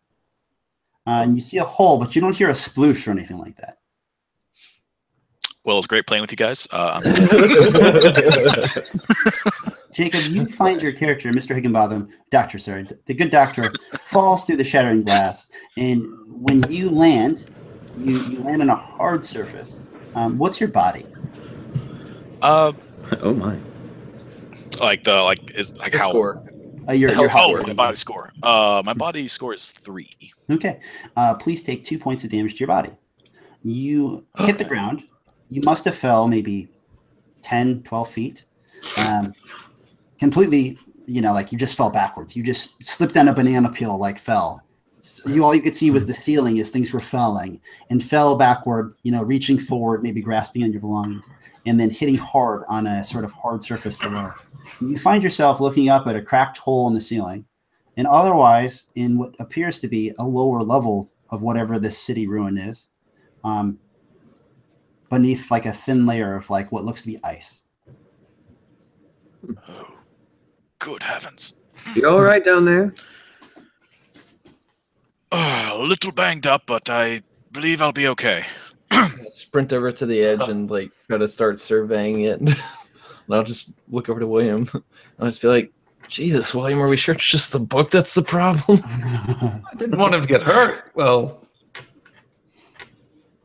down below, Yeah. Dr. Higginbotham, you can remember that you were thinking about, for whatever reason, the reverse of things. And strangely, when you look up and you see them, it's almost as if you feel like you are on the ceiling. You have this weird sort of disorientation when you are down below.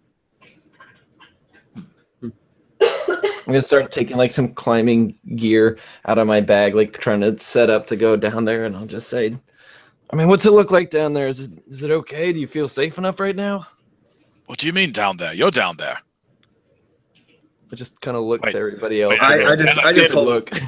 As I say the words, I can't believe I just said that. Like I'm like, I'm just gonna hold my what? hand out towards him and just be like, "He's old. I'm pretty sure he's getting senile." did he have a concussion? Do you think? Probably. He's frail. Hold on, don't worry. You don't need to get out any of that stuff. I got this. And I'm gonna pull a giant, like, unending. In multiple colors, right? Yeah. Multiple... Oh yeah. You think gonna be that like- magic tricks? Yeah. Okay. Wait, do I roll? Yeah, I guess we should, just given that the possibilities could be endless right now. So, it sounds like it's probably a reasonable use, right? This is something you've done before. You know how to do this thing. So Yeah. it's almost not roll worthy other than the situation at hand. So All right. So 1 for soul skill, 1 for strategy, and the soul skills reason. okay, soul skill is reason. I made if it is equal to It Only fails. under. only under. Okay, so my imagine is a failure, but my reason is a success. Okay. Now, at this point, just to make sure everyone's on the same page, one of the things that we're seeing with the dice mechanics is that there's always 3 outcomes. Well, 3 basic outcomes. The 2 successes means that clearly whatever you were trying to do happens without a hitch. It Sure. probably happens perfectly. Like you get as much as you can get out of that situation. Obviously, getting 1 of each, you succeed, but there is some catch. Like, hey, we do have your trailer. It just needs to be put together. There's no reason we can't put it together. We just didn't know how before you got here. Sure. If you get 2 fails, obviously it's not only that you didn't succeed, but something terribly bad happens, or something wrong, or a new obstacle appears. So what's cool is that the idea is the mechanics are balanced on always moving the story forward with an outcome, something clear. So in your case, one of the things you can do is we re-rolled using the tag before. The reason we could do that is on your character sheet at the bottom middle, there's a chart that says the benefits of belief. Every character has 4 points of belief to start with. The belief is a rating just like anything else. It can go from 1 to 10. So if you look at that chart, it says belief, and it says 10, 9, 6, 5, 2, 1. So right now, you can use anything below your 4 belief. So you have the abilities that are listed under 2 and 1. The 2 belief thing says hope. It costs 2 belief to use, and it creates a double success when needed. At the 1 belief, you can use 1 tag, which is free to use as long as you have enough belief over the 1 in this case, and you can reroll 1 failed die with 1 tag. Okay? Now, the only time you can't spend belief to make an outcome happen is when there's a critical. Criticals always stand no matter what. As soon as they happen, they're done. So anytime you also re-roll something, there's always the possibility that we could have a new critical that happens and be stuck with it. I see. So there is sometimes a benefit to always doing the tags before you would spend belief, but then you do always run into the possibility that you could, critically fail in the meantime. Okay. Just wanted to throw that out there. So each of you do have a pocket double success. You actually have up to 2 of them. If you wanted to burn all of your belief, you could. How you get more belief is when we hit the milestones, we evaluate if your belief goes up or if it goes down. Oh, I see. Generally, it will go up by 2 belief if kind of everything went pretty smooth. If we have these challenging situations and you're defeated, especially multiple times, your belief will go down, sometimes drastically down. So that's roughly kind of how that works. You kind of get it at the end of the session usually, or if we have multiple milestones. So you will get more. I'm sorry, I think I missed. How much do you believe we have now currently, did you say? Start with 4. Start with 4, thank you. Yeah. Okay. So I can spend 1 to re-roll if I have an applicable tag. You actually don't have to spend any because it says cost free. Oh. The tag re-rolls are passive as long as you're belief high enough. So if you don't spend any belief, you keep growing the passive ability as a side benefit. So would this go under the creative tag? It would go under it if you explained to me how you would be creative. Because I'm taking what is normally just a regular magic trick and turning it into a utility item to make a rope to go down this newly created ravine or whatever you would call it. Roll the die and let's see if it helps. All right, let's do it. That's a 1, which makes it a double. Oh, great. So what was the first one? Yeah, so the first one was a 1. Oh, so you did have 2 1s. Well, now I have 2 1s. I had a 6 and a 1, and the 6 just met, so it failed. So I used my tag to re-roll it. Perfect. So we have a perfect success. So given that situation, going right along, we have the opposite of what just happened a minute ago. Jacob. Yes. Sorry, I have you on my sheet. It's like evenly spaced. So I'm like, it's always Jared or Jacob because like mentally it looks the same. So Jacob, what's the best thing that could happen? He starts pulling out a rope out of his tricks and tries to help you up. And let's see, given the distance between us, and it is the best possible thing that can happen. So feel free to go as far fetched as you want. Either for him or given that he has a magical rabbit in his hat, I want to say that the handkerchief chain falls from his almost endlessly falls from his sleeve and able to magically wrap around me in sort of a harness form and able to winch me up out of the hole. Sam, what do you think? See, I like that. I'm going even a step further. Instead of it like manually pulling him up, I like envision like this big kind of silky, multicolored like chain of ties going down. But then it kind of wraps around him and he disappears from view. And then at the top it billows out and he just plops out up at the top, just like out of the sleeve. That would be an impressive magic trick. No, actually, no. Yeah, wait. Why not do that? Have him pull him out of the sleeve. Connor, what do you think? I was just going to go with something simple. Then instead of pulling out the handkerchief, he just pulls out a folding, not a folding ladder, but like a chain ladder, so the guy can just climb his way out, and then we could go down there too if we needed to. Oh. And last but not least, obviously, Evan, it's your trick, it's your die roll. What do you think? Oh man, they're all so good. You can pull them together. Yeah. I guess I think that probably super best case scenario. I pull out this unending chain of handkerchiefs in different colors and start to lower it down there as I continue to pull it out of my sleeve, and it wraps around, or I suppose we can see him down there, not super well because it's kind of a dark area and whatnot. But then everyone blinks for a moment, and all of a sudden he just kind of pops up out of said sleeve. But but the handkerchief at that point is now fastened, so we can still fasten to some nearby rock or something like that, so we can still climb down if we want. Okay. So I have a question about this. Since with my interactions with the book, like I'm kind of in a weird down is up is down kind of situation. How is my perception altered of this situation? Interestingly enough, he had a rabbit under his hat that popped up for a moment. Now, of course, when you flipped and fell, you no longer saw this. But as he goes to lower this handkerchief down, his rabbit peeks its head out. And basically, as you make eye contact with the rabbit, you are no longer disoriented. You actually begin to see things as normal as this handkerchief reaches down to you and is able to, you can grab onto it, or it would easily tie to you. Interesting. I'll just look over. I'll look over at the great Zamboni, and I'll just say, "All right. Well, he looks the part. Seems like he can do something." That's why I paid for him. The moment that he kind of appears, or I guess kind of like almost like pops out of the sleeve, or just kind of appears next to me due to said rabbit interaction, my character then will just kind of look down, just be like, look down for a moment and be like, I had it under control, and just like to the rabbit. The handkerchief, do you grab it, Dr. Higginbottom? Yes, I do. Okay, when you grab it, you find yourself strangely in a different place.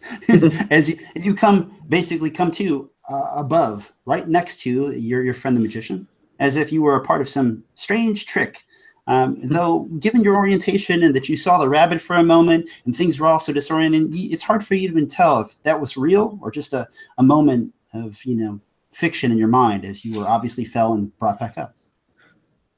The one thing you can't lose, though, is there's a lingering thought that you felt as if you were, like when you think about it, you think about like, well, how did I get back up? And it's like you can imagine being pulled back up. And when you were being pulled back up, you kind of were like your arms and legs were like, hanging over as if you were tied by the waist. And you felt like you saw a figure that was walking you through the halls of a nearby building in this lower area of the city. The figure you can only make out because it seemed to be grayed in color, as if wearing something like a grayed robe or something with long hair. Oh. I'll turn to the great Zamboni and say, all right, you got me on that one. You'll have to tell me how you did that. What can I say? It's magic, I guess. Other than some falling objects from the ceiling itself, the four of you are able to continue to traverse, if you plan to, given that there was a bit of a shake and there was a strange occurrence. And the ground giving way over that hole where you fell, none of you thought that there was thin enough ice that there was a lower level. Yeah. Yes. Well, as ill fortune as it may have been, that we may have made a tremendous discovery, actually. If I could have a moment to rebalance my head, but there appears to be more underneath us. Well, it's up to you, William. I don't know if you'd care to explore a more interesting direction, potentially, or we can go to your book. Well, I think we should leave ourselves at the mercy of our magician experts here. A heavy sigh comes out of Nathan. You already saw his skills. Yep, that was totally me. All the great Zamboni. Nothing to do with a rabbit at all. Well, Zamboni, let's get moving one way or the other. We're going this way, and I kind of gesture to where we were walking, or after the good doctor's discovery. And I'll just point down the hole as well. Well, everyone seems to have perished going that way. So I'm thinking maybe we go down instead. Not everyone. I just start climbing down as soon as he says that. Is it down the handkerchief? Yep. Okay. Okay. Does everyone follow? I will go second to last. Okay.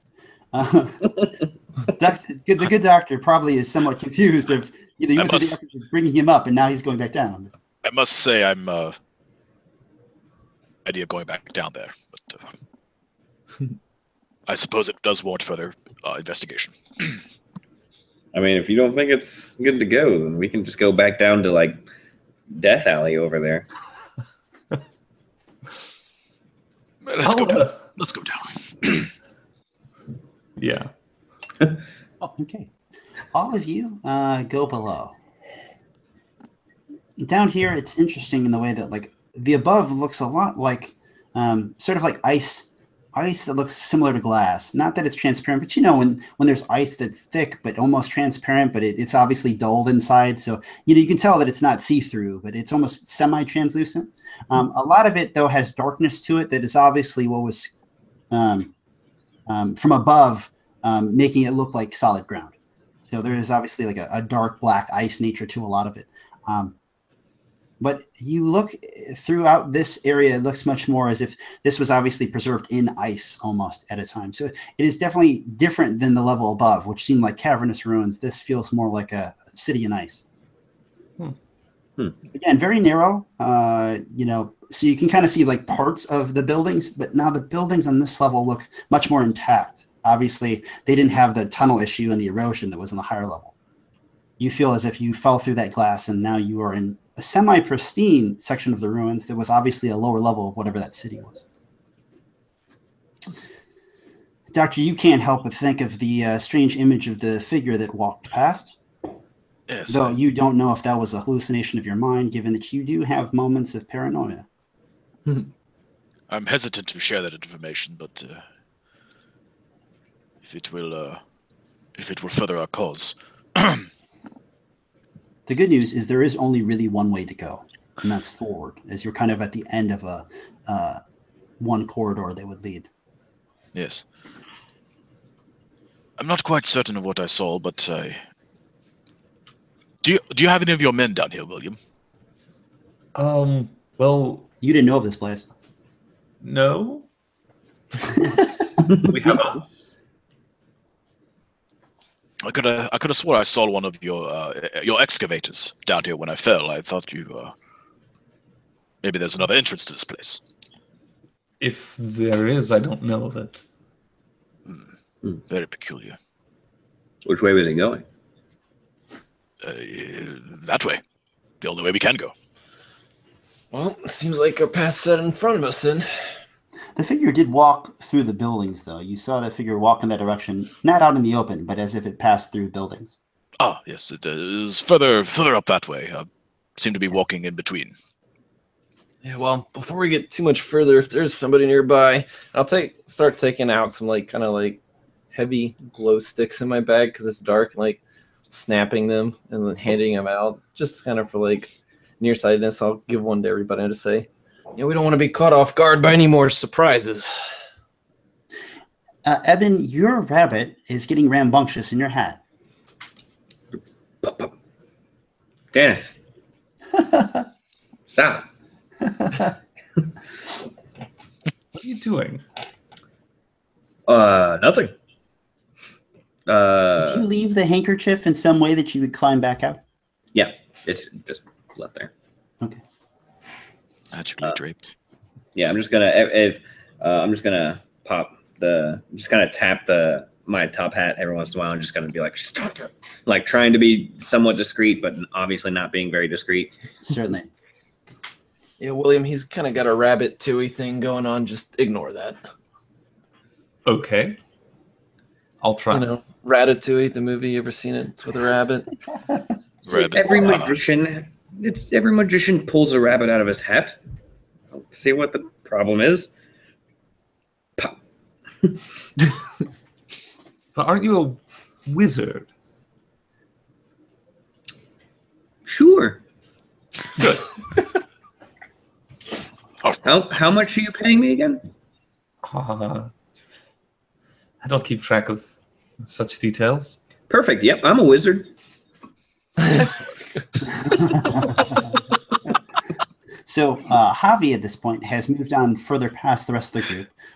Maybe 20 feet, 30 feet ahead. Hey, over here, look. It seems the city goes down. It goes down far. How He waves Rusty over.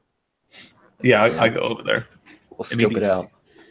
At this point, so Nathan, you begin to realize that the city itself has a bit of like a gothic nature to it, in the way that it seems like a city that was probably built upward more than out. One of the reasons of maybe why this city seems kind of hollow in this sort of narrow, the narrow hall that you have maybe is actually sort of like the center of what would have been this city. And now reaching this part that Javi is, basically beckoning the rest of you to, you can look down and see that like the city itself is kind of like square in nature with a large hole down the middle. And it looks, at least if there's 3 more floors that go down. Huh. It's hard to see. I mean, obviously the limited light that you have are these glow sticks. I'm going to take out a big-ass flashlight from my little satchel, too, so we can kind of scope around down there and try to turn it on, get a look-see. Okay. You turn on your flashlight and you point it downward. Do you have any strategies that would help you not be scared or frightened? We'll see. Because I'm uncannily well equipped. Yes. I feel like I can respond to any situation. Had it been me falling down that hole, I would have had like some specialized tool to catch onto the wall or something. I'm ready for anything. Except the high school prom. So why don't you all imagine is it uncannily well equipped? Or actually, that would be the tag. So I guess tinkering could kind of go with that. Okay, Or yeah. cartoon pockets. The strategy cartoon pockets works, yeah. I like tinkering because, sometimes when you're tinkering with stuff, you don't know what's going to happen. Sure. Yeah, we'll do that, tinkering. Oh, shit. I didn't know it was going to explode. Oh, I'm not surprised. So I like imagine tinkering. Yeah. Oh, this is going to be bad. Because it's abrupt, obviously, in a bit of a stretch. All right. So that is going to be one success. Okay. Any tags that would help you? What's going on is obviously you're going to see something that's frightening to you, and I'm just wondering how well you keep your composure. Obviously, being successful at all means that you don't go mad or crazy or something, but we could do apathetic because I just don't give a shit. Yeah, right. Yeah, that's fitting. Yeah, sure. All right, we'll try this again then. It's pretty crazy though. Whatever. Yeah. Cool. No horror better. from beyond. Yeah, still at one success, but you said you can do a tag and then you can use belief. Yeah. It would cost you 2 belief, but yeah, you could burn it. Let's go ahead. I'm gonna go ahead and do that. Yeah, I'll burn the 2 belief and just do a double success. Below, you will see figures that very similar to the one that was described a moment ago. The humanoid figures, very long hair, that very pale and white, mostly like gray, and outfit and apparel. But when you shine the light down, you see a mob of them, all walking around in the dark. Yeah. I'll kind of. The thing that's strange about it is when you flash the light, you don't know exactly what you're looking at first, because they all look very similar. They all look like human beings that obviously, from a long period of age, have very heavy amounts of hair, who are mostly wearing something similar to robes that all seem to be gray with age or paleness or sort of supernatural etherealness. But I mean, they look real and solid from here. Everyone else would see this as well, but given that we gave you the role, you're the one who holds your shit when you see it and you are unaffected by it, while everyone else could take whatever they want. Either they look away or they can't help but stare paralyzed as these figures are walking around almost like it was an ant hive of people, just strangely walking as if they were walking into each other. None of them look up to the light. Did you say that react? I'm sorry. I was going to ask if they react to the light in any way. They did not. Did you say that their appearance was hairy? Think of if people, in Castaway, like survivors. Sure. Who are out for a very long period of time. Think of like that, like ragged, thick, long hair. Like this. Yeah. But it is all white. I mean, all white. Like nobody has like brown tints to their hair or something. I'll just kind of like be very nonchalantly taking it in. I'm just like, you see, William, this is what happens when you get too involved with books. This is the shit you should be interested in. William, what is your reaction? Because your reaction is almost the most important. I'm going to look over the edge for a moment, long enough to get the gist of what I'm looking at, and then jump back in horror and try to compose myself. Javi, Catch my breath. Javi, at the sight when you hit the flashlight, because he was looking down, begins to fall forward. So there's just this moment of him slipping. Would any character try to do something to stop that? Yeah, can I try to grab him? I mean, given my, and this is the other weird thing to try to feel it out, because there's the double successes. I don't know if that carries over a little bit. If I can just be kind of like ready for it, like I know people are gonna freak out. That was 100% what I was gonna say. Was that since you burn belief, you should get pretty much this little situation should go pretty well according to plan of whatever you should get out of it. Okay. So yeah, if anybody else would have to roll, but in your case, if you want to say like you put your hand or you just heard him slipping and immediately stopped him. I like to think I wait until the exact moment where like he's like, oh shit. Like I let him start to fall and then I'm just like hold him there and I'm just like, you don't want to get that close, Javi. It's fine up here. He sighs deeply and there was like a little feminine shriek for a second there as he was slipping and about to fall into this pool of mad figures, and you stopped him, and he, of course, jumps back like 4 feet on his butt sliding, because you gave him that second to just get away. So he's obviously, you can see by his face, like the shock and horror, and you saved him and very thankful. Did we just? I'm gonna kind of walk over and stand next to Nathan, and just kind of look at him for a minute, and just be like, "Is this supposed to be like some sort of like Yeti colony or something?" Yeah, well, we don't know yet because everybody else is so damn interested in that book. Nobody asks questions like, "There's a giant sprawling city in the Himalayas." Well, maybe not giant, but given the situation, I'd say it's pretty formidably sized. Someone built it. Someone's been here. How would he have known? There's no precedent for this. There's no Does precedent. anybody have any strategies that are based in like knowledge of things? It might help with like ancient weird information. That's what I was gonna say. Languages, but that's not the only. I was gonna say you've read a million books. I have, yeah. You haven't read about the Yetis or whatever they call them up here in the mountains? To my knowledge, there's no documentation of a vast city of mountain-dwelling haired people. Quick tip for you guys: been to Queens. The real world is a little bit more like Men in Black than anyone cares to acknowledge because there's some weird shit everywhere. What Men in Black? What is that? You need to put down the books and watch a movie to get really educated. Just movies. Go see a show. Not your show. Well, that's why you're missing out. I'm going to actually take my glow stick, and while we're having the conversation, I'm just going to kind of like toss it towards the crowd. Okay. Do you throw the glow stick? Sorry, you toss it. It wasn't like you whipped it. You're just like, whoop.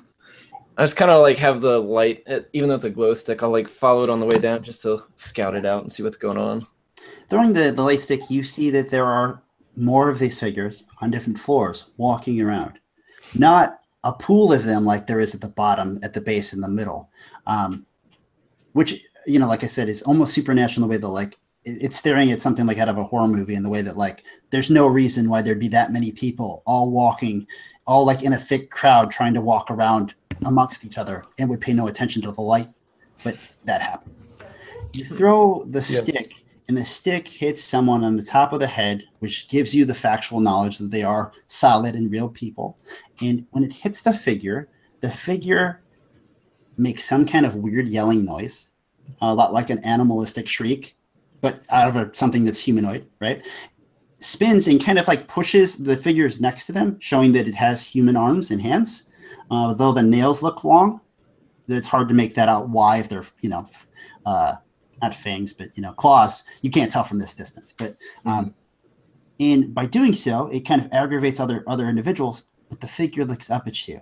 And it looks like a woman only because the face has no facial hair and the eyes do seem to be glassed over.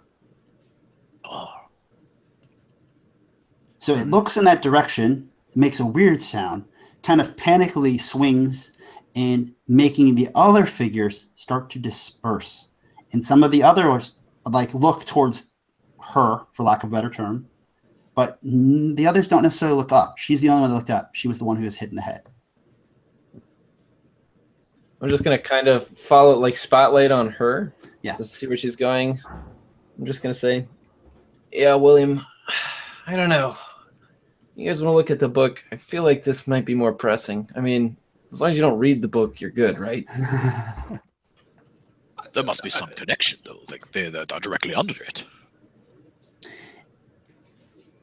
The rumbling that you felt before, you feel something similar but different, completely different, because the rumbling this time is actually from a large amount of people moving, and she scattered the people immediately around her, and now a lot of these people, like this mob or crowd of people, have begun darting around, and you can feel that a mob is moving. The unfortunate part right now is the only place you think that mob can move that you can see is up. Oh, yeah. We should get actually. On second thought, maybe we leave.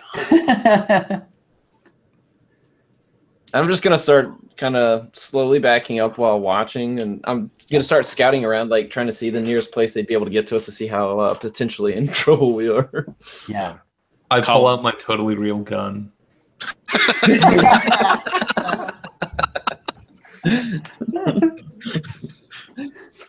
Thanks. What's great is, given the circumstances, no one except for Nathan would know that it's fake. Yeah. I prefer thinking that nobody knows it's fake. Okay. Yeah, I'm fine with that. No, I like that. I think it's a real gun. Okay. Javi obviously backpedals, slipping in the ice as he gets up, and seeing that the rest of you seem to be moving back away, he starts kind of moving a little faster and further from you. I want to help him. I was thinking, everyone's probably moving towards the way up. It almost sounded like, but I don't know for sure. As everyone's moving away, I probably take a few more seconds just to kind of study their movement to see what they might be moving towards, any kind of other particulars about them, seeing as I'm meticulous and I want to gather as much information and details about them as I can. Excellent. Do you have any strategies that would help you gather information? I'm not really being a father figure, so no, I don't believe I do. Okay. What strategies do you have? Foreign languages, paranoia, and being a father figure. And I don't want paranoia to be just like a blanket thing, but I guess it could apply. I don't know. In the situation, they could be coming out of the walls or anywhere. Yeah. I imagine paranoia, given that there's a reason to feel endangered right now, and that paranoia would help you in the way of noticing things that could harm you. Yeah. Mm-hmm. Okay. So am I making a roll right now? Yeah, please roll Imagine and Paranoia. Imagine Paranoia. Oh boy. Imagine Dragons, just a little bit different. I have one success. Okay. Any tags you'd like to use? Oh, I actually rolled doubles as well. Double and one success. Okay. 2 4s. Wow. So the best part about that is that this game has 3 possible critical options, which is the best of times, the worst of times, and both. So we call that a critical both. So around the table, first of all, what is the worst thing that could happen? So Evan, I actually would just throw it out. What's the worst thing that could happen while he tries to pay attention to detail to see where or how they're moving? Where are they going? I think he starts noticing some changes in the geography, everything looked kind of stagnant, but maybe some walkways are shifting or things that we didn't notice before are appearing, maybe magical, maybe not, who knows, but the geography is changing, so it's not really easy to keep track of. Okay. I was going to say, I think worst case scenario is that in order to study them more effectively, he needs a bit clearer picture, so he starts actually thinking unknowingly, slightly walking towards them. the opposite direction of where we're going. Yeah. Okay. I could see that. Yeah. Connor? Yeah, I was thinking something similar to that, and then I also thought hilariously, but I don't want to do it. Falls through some ice and hits a lower. Every time we fail, we just fall to another level. More pieces to the puzzle. Yes. But I don't want to do that one. No, I also was thinking that like he's starting to like walk forward and get sort of like enthralled in studying them. Sorry, you just like you guys later would be like, oh yeah, we played this game. It was all about like falling through ice floors over and over again. I mean, it was hard. And Jacob, did you say yours? I'm sorry. I did not. We're just again we're focusing on the worst right now. Worst and then we'll do best. Yeah. Worst, I would say, is let's see. We've already said some of the ones I would say. I'll say I don't notice that some of them that are closer on our level is moving towards us. Okay. So it sounds like you are obviously going to move kind of in the wrong direction of everyone else, and you are going to get yourself dangerously closer to obviously a threat that is arriving, coming, or through the walls or something. What's the best thing that could happen? So again, we'll go the other way. So Connor, what do you think is the best thing that could happen? Right. So most likely one of these will probably be like the best thing for the story or the best thing for his character. And then one of these would probably be like the worst thing for the story or the worst thing for his character. I had a thought that like he spots something peculiar or even like debilitating about the way that they're walking or running towards us. Yeah. Like they have a specific, I don't know, but they can't. I don't know. That was just something that came to mind. No. It's still, you got to think, even when you can't fully express what you're thinking, you were still giving us ideas. Yeah. So, who else has something? What's the best thing that could happen? I kind of like, especially just bouncing everything around. If he's really taking it, studying it in, maybe because he's very learned. He's got some ideas of how the geography may be set up and some kind of architecture in mind, and like with him taking it on, he gets a very good idea of how the city's laid out and how we might traverse it better. Okay. Evan. I was going to say, since he's taking a good hard look at these folk, considering his vast reading and whatnot, kind of on the same lines of Sam, but just kind of from a different source, since he's taking a look at these people, just kind of judging from, their appearance and things like that, he can make some similarities to possibly like other cultures and stuff that might be similar or something, and kind of gain like a little bit of knowledge via that. Okay. And then of course, Jacob, what do you think? Mine was kind of along the same lines of Evan. Sure. Since most of my focus was towards the actual peoples and trying to identify or observe anything about them, if I could make some kind of matches to something I have found in my readings. Okay. So, Jacob, basically, as you were, everyone's starting to backpedal, right? There's slow motion as Javi's kind of getting up. William is going to help him up, kind of like as William's trying to move backwards. Nathan's, a few feet ahead of everyone else is like, we should move back we should climb back up. This isn't looking good, something along those lines, kind of as everyone's moving. Evan, I imagine you said you were like second to the last before, so you're probably towards the end looking back at your mentor, and you're the first one to notice that it's strange that he begins walking the other way. And when you say something and he looks back towards you, he looks like he sees a ghost when he looks back towards you. Jacob, you at this moment have this epiphany, which is like, this isn't the ruins of Exarth. This is the ancient city of Xanadu, the lost city. And this sort of memory of this retelling of this city comes to you, which is like a city lost in time and space. It was an ancient city that was believed to somehow have ascended into the heavens or at least like Babylonia, like it was meant to be built to the heavens. They believed that the whole city would leave, kind of like a Kunlun or something, that for times it would leave for safety. Well, if he incorrectly said Exarth and he said Xanadu, these were people that used great magics, supposedly, if that's a thing, to extend their life and to even transport their city for safety. The memoirs would tell you that it was a city that basically got, they played God too much. It was a fanatical city led by some kind of theocracy, for lack of a better term, which is of some religion that escapes you. But as this all connects and you basically start walking towards the pit and staring at the figures that are moving, you can't help but imagine that book, because obviously being a great collector of books, you know that there is an ancient book, which was like their holy book. And now everything is just falling into place. Their strange book probably is the one that was upstairs. And who knows what dangers, miracles, magics, powers it has for you found a city that's ancient and, that supposedly could leave time and space and supposedly has people that try to extend their own lives. And you see a strange mob of people that don't look like people anymore. So all of this is like crashing to you as there are people crawling right up almost at your footsteps. There are some people that are in the buildings to your left and your right that are running.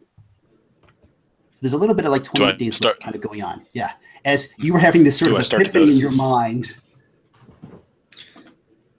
So what I need to know is obviously, first of all, what do you do when you realize all of that and you then immediately are seeing all of it, that there's immediate threats?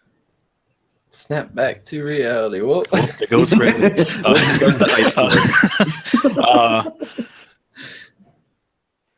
No better time than now. I probably would exclaim, "Great Scott!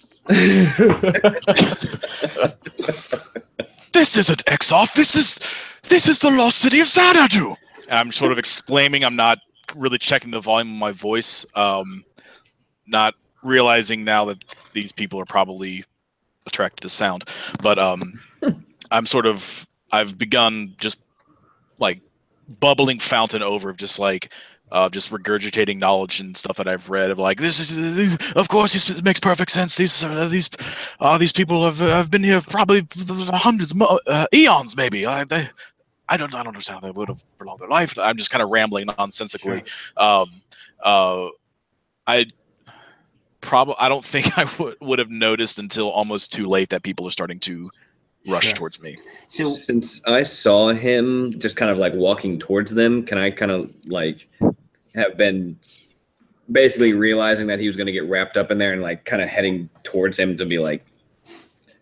So what we're going to do here is basically one of the cool things about challenges is that obviously they can naturally arise, but sometimes challenges are also used to get us to the next milestone. I talked a little bit about the pacing of the game. One of the cool things is like, hey, if we get far enough where we're like, okay, we just need to translate the ancient tome and we need to find out how we get there, we can frame that in a challenge. That is our problem we need to fix. Okay. Now we have a clear threat or danger. So I'm going to create a challenge for you guys to see how that works, okay? So challenges are created in the fly by the game master to whatever the situation is, whether it's a horde of orcs, acing a math test, or in this case, maybe escaping the Xanadu zombies and translating the book before you all die. The goal here is that we need to get to the ancient book and translate it, because that is actually your only way of stopping or surviving, because there is a lot of them and they're coming for you. And it is inevitable, since there eventually is nowhere for you to go. Eventually, you will be stuck on that cliff waiting for a helicopter with a mob of these people, if you just ran and ran and ran. So when we come up with a challenge, I need to make a mind, body, and spirit for it, and then give it 3 tags. Those tags will be its advantages over you. So when you frame things that you want to do, we're gonna frame them into a dice roll, and they're gonna help you beat the challenge by successes dealing damage and failures hurting you. The tags on a challenge I will use to make you re-roll your successes. So that's how there's more tension mechanically from these. But you choose what you're trying to do, so they won't always be advantageous for me. So if you can be creative and find ways to work around them, I can't hold them against you. So given the time we have, I'm going to make it not too difficult. So I give everything a 1 to 10 score. The mind of this, right? Given the situation, doctor's got a lot of good information. He kind of knows what needs to happen. The problem is not everyone else does, and the situation doesn't lend itself for him to just explain it all to everybody. So solving this problem with the mind isn't too hard, but I'm going to make it a 6 because you have the information. It's just if he can get it to you guys. The body of the challenge, I think, is either running from these until they stop, which seems unlikely, or beating the city maybe the hundreds, if not thousands or whatever of residents. That seems almost insurmountable, right? So we're going to give that an 8. And then the spirit of the challenge, trying to talk to each other to figure out what you need to do, work together, maybe convince them to stop, some way of manipulating the situation, is probably pretty decent. I'm going to make that a 5, a little harder than average, but you do have the information if you could all figure a way to work together to use it. So that's the stats. The 3 tags it has, right? There's the mob. The other tag is that they follow, we're going to say that they hear you, because that's actually how they're following you. The third is you have to get to the book. Okay, so we go around turn by turn, person by person. I heard what the doctor was thinking, but Evan, you were the first person to say, hey, can I do something? So what were you trying to do? I was trying to get over to the good doctor and basically just kind of grab him in and just get him going the right direction and backtracking so he doesn't get swarmed by weird Yeti zombies.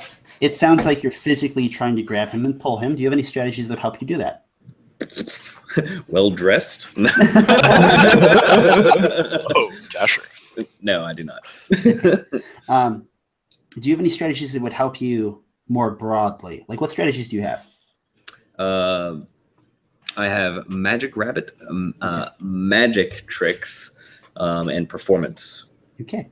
Could you frame it in any way of how you could move him and keep him out of danger by performing tricks? Is there any way that it might help you with your performance background, or is there any way your bunny could help you?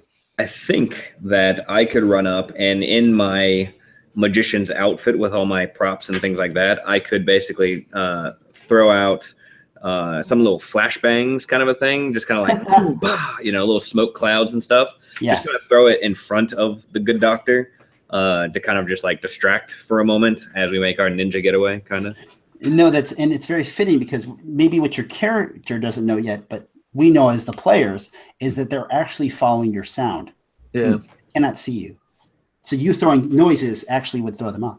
Okay, so that sounds like a great thing. Let's use your tricks. Okay. It sounds like, I'm going to say imagine only because it's like, you have a moment's notice. Sure. It's like, oh, shit, grab him, physically move him. Oh, something to distract them. Yeah. Bam, bam, bam, bam, bam. All right. So I still roll the 2 die for the... Yep, you roll imagine and you roll your tricks. Cool. As soon as you get a success, I'm going to see if I can hold one of these tags against you. Okay. And then that's when they apply. Yeah. 1 success. Okay. So there's a mob of them. I don't think that's going to, this doesn't just change anything there. They are following the hearing. So obviously I can't hold it against you. You're using it to your benefit. Sure. And you need to get to the book. So I don't have anything to actually stop you right here. I think that everything's great. So do you have any tags that would help you do even better? Creative or amazing. Oh yeah, amazing. Or well dressed. Amazing. I do think you should fit in how the amazing, great Zamboni or whatever it is. This sounds like the moment to be amazing. So I'm gonna just kind of go up to the doctor and stand right next to him, and as these things are kind of crawling around, I can just kind of throw out these little flashbangs and be like, "Watch as I make the doctor disappear." That's awesome. All right. Roll. Amazing. See, it is amazing. Amazing. So do I roll again? Yeah, re-roll the Reroll the die. fail. Did not Okay. succeed yet. That won't pass. All right. Okay. So as we said, what I negotiated in the beginning was I was like, okay, this is body, right? He's physically trying to move the guy away. So that's what he's targeting. So you roll 2 successes, which means you do 2 damage to the body of the problem. So the body of the challenge went from 8 to 6. Nice. Now, Nice. anytime you wow. deal 2 damage towards the challenge, or you take 2 damage from the challenge, tags can change. Ooh. So if we do 1 each, nothing, it's just damage. But if there's 2 in any direction, either you get a negative tag, which sucks, or you can affect the challenge's tags, which can benefit everyone. So the 2 things you can do, since you got 2 successes against the challenge, you can either remove one of my tags that no longer is a problem. It may still exist, but it's not a problem. Like the mob may not be a problem anymore. The fact that they hear you is not a problem anymore. Trying to get to the book, they're not in your way for getting to the book. Or you can add a tag to the challenge that maybe other players can use to work off of. Because just because the challenge has tags doesn't mean you guys can't use those tags against it.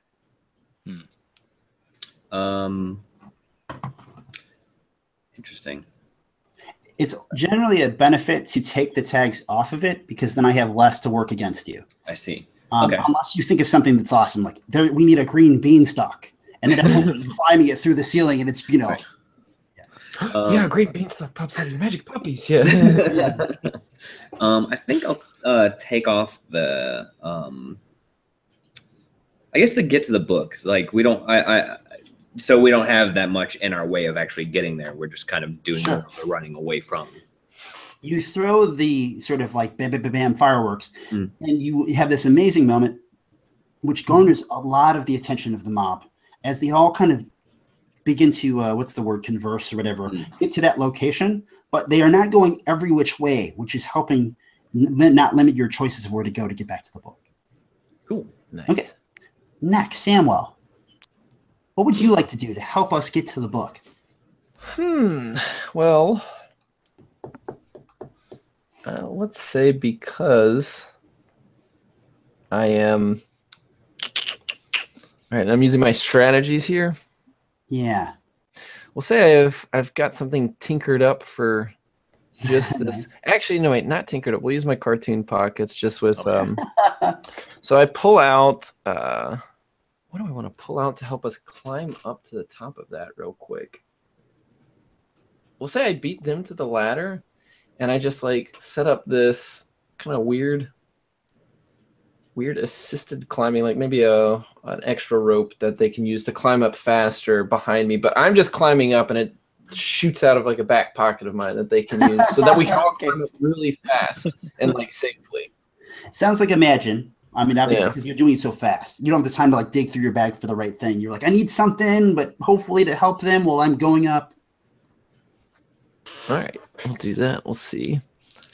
All right. All right, this will be great because this is double failure. Not a double roll, but just 2 fails, so no successes. Any tags that can help you. And you can burn belief. Yeah, this is where we'll go with, I don't know, dedicated, because this is the task I was coming out here for. So like this is really kind of like do or die, quite literally right now. So okay, you're dedicated, but why? Because it's do or die. Like yes, well, it's do or die, and this is kind of the reason that William twisted my arm to come out here, because like I'm kind of like the ace up his sleeve. I wasn't pulled out here to deal with the books. Like I'm not super great with that, but like I can get people out of a hairy situation. So like I got to perform my task. It's probably the reason, that he had to twist your arm, because you always have to save his ass. Yeah, unfortunately. All right, we'll see here. Hooray! So it's 1 success now. Okay. And unfortunately, as soon as you get 1 success, that's when I see if I can use anything against you. Yeah. I have the mob and that they hear you.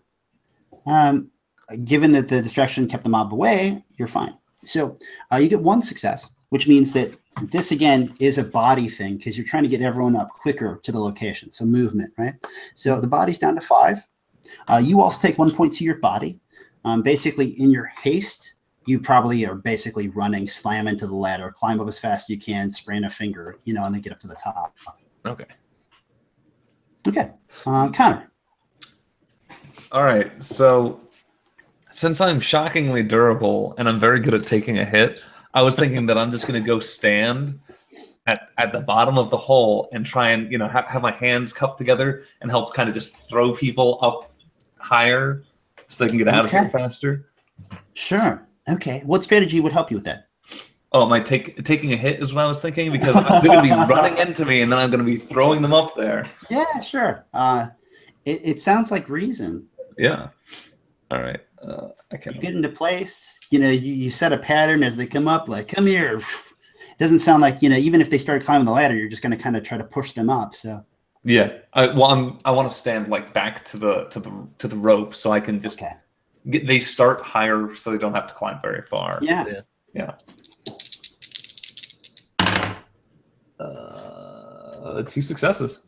Oh wow. Okay. Hot dog. Well, I'm very reasonable and I'm very good at taking a hit. So the mob obviously is only disoriented for so long, and they begin moving towards you. And as the people get to you, you're like, "Here we go, pushing you up." As you're making this noise, and you become the new attraction to them, and they begin rushing towards you. As they are coming towards you, and you realize that my voice is leading them to me. There's a level of maybe possibly paralyzation. There's a level of anxiety. There's stress. So reroll both your successes. 1 success, 1 fail. Any tags? The mob is coming after you, and you feel like there's a ravenous mob of some strange people that no longer look like people. They look like zombies. Because, you live in a near modern time period. This is what it would look like to you. Ravenous zombies out of some movie like Descent that are like living underground that are coming at you. Probably going to rip you limb from limb. Well, I'm very lighthearted. Well, at least if they get here, they'll probably kill me quickly, or I'll die in the process anyway. It's fair. It's really fair. Okay, so reroll 1 die. I like that. Lighthearted character is actually like, what's the worst that can happen? I reroll to a success. Okay, so you got 2 successes. Great. Thank God, because I want to get paid. Wow. All right. So that's 2 points. The body is down to 3. You could eliminate the mob. You could eliminate that them hearing you is a problem, or you could add a tag that helps everyone else. I'm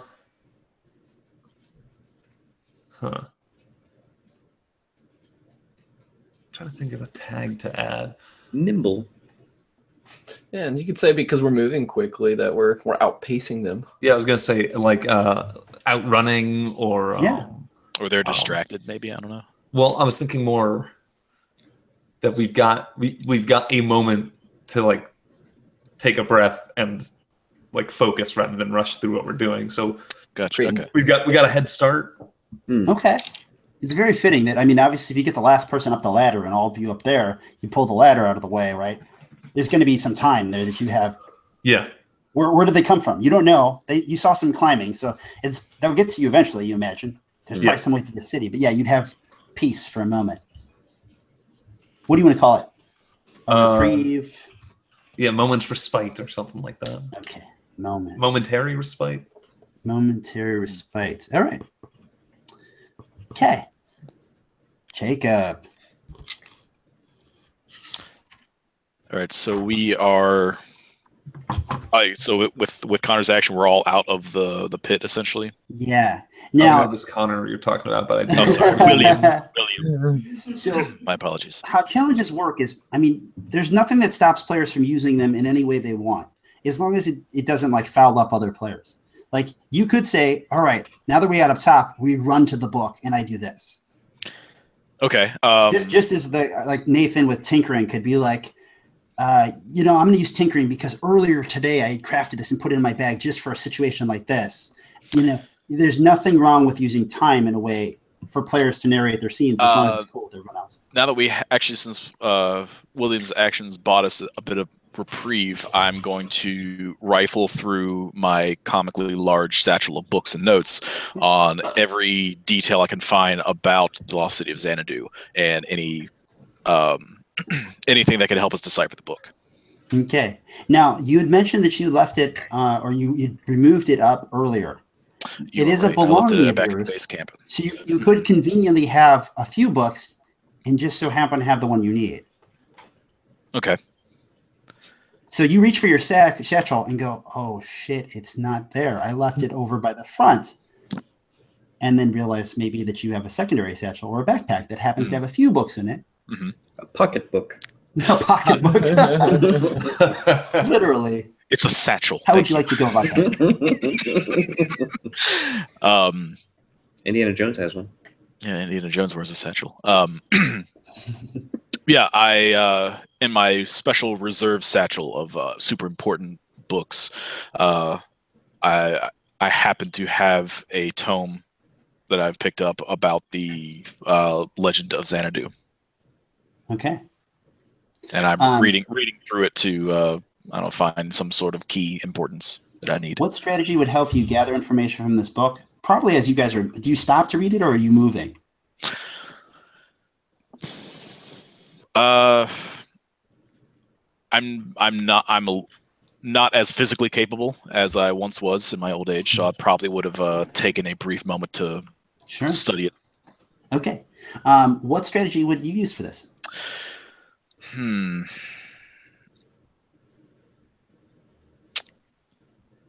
I could say it was written in a different language.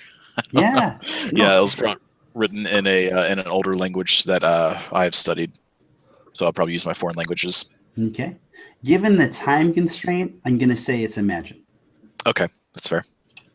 You're used to having plenty of time to research in the comfort of your own home or in your own library. That is 2 failures. Okay. Any tags that could help you? Possibly meticulous.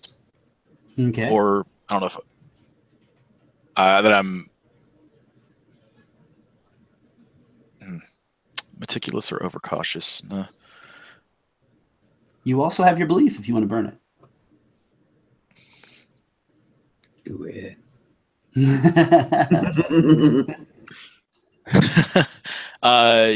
So I would spend however much of the belief it will take to do that. You'd spend 2 points to get a double success. That's the only option that you have available to you at the moment. Okay, I'll spend 2 points of my belief to get a double success. Okay. Yeah, I'll go and do that. What would you hope to get out of the book? I imagine this is outsmarting the challenge, so it's pretty clear that this targets the mind of the challenge. Yes, I would. 6 to 4. I would want to. It seems to me like the book and people reading it, reading words backwards, everything like that. It seems like it is enciphered almost, like it's encoded. So I want to try to break the cipher with some knowledge that I found in this book. You get to either add a tag or get to remove a tag. I still have mob in that they hear you. Of course, with what you said, maybe there's something about knowing the cipher.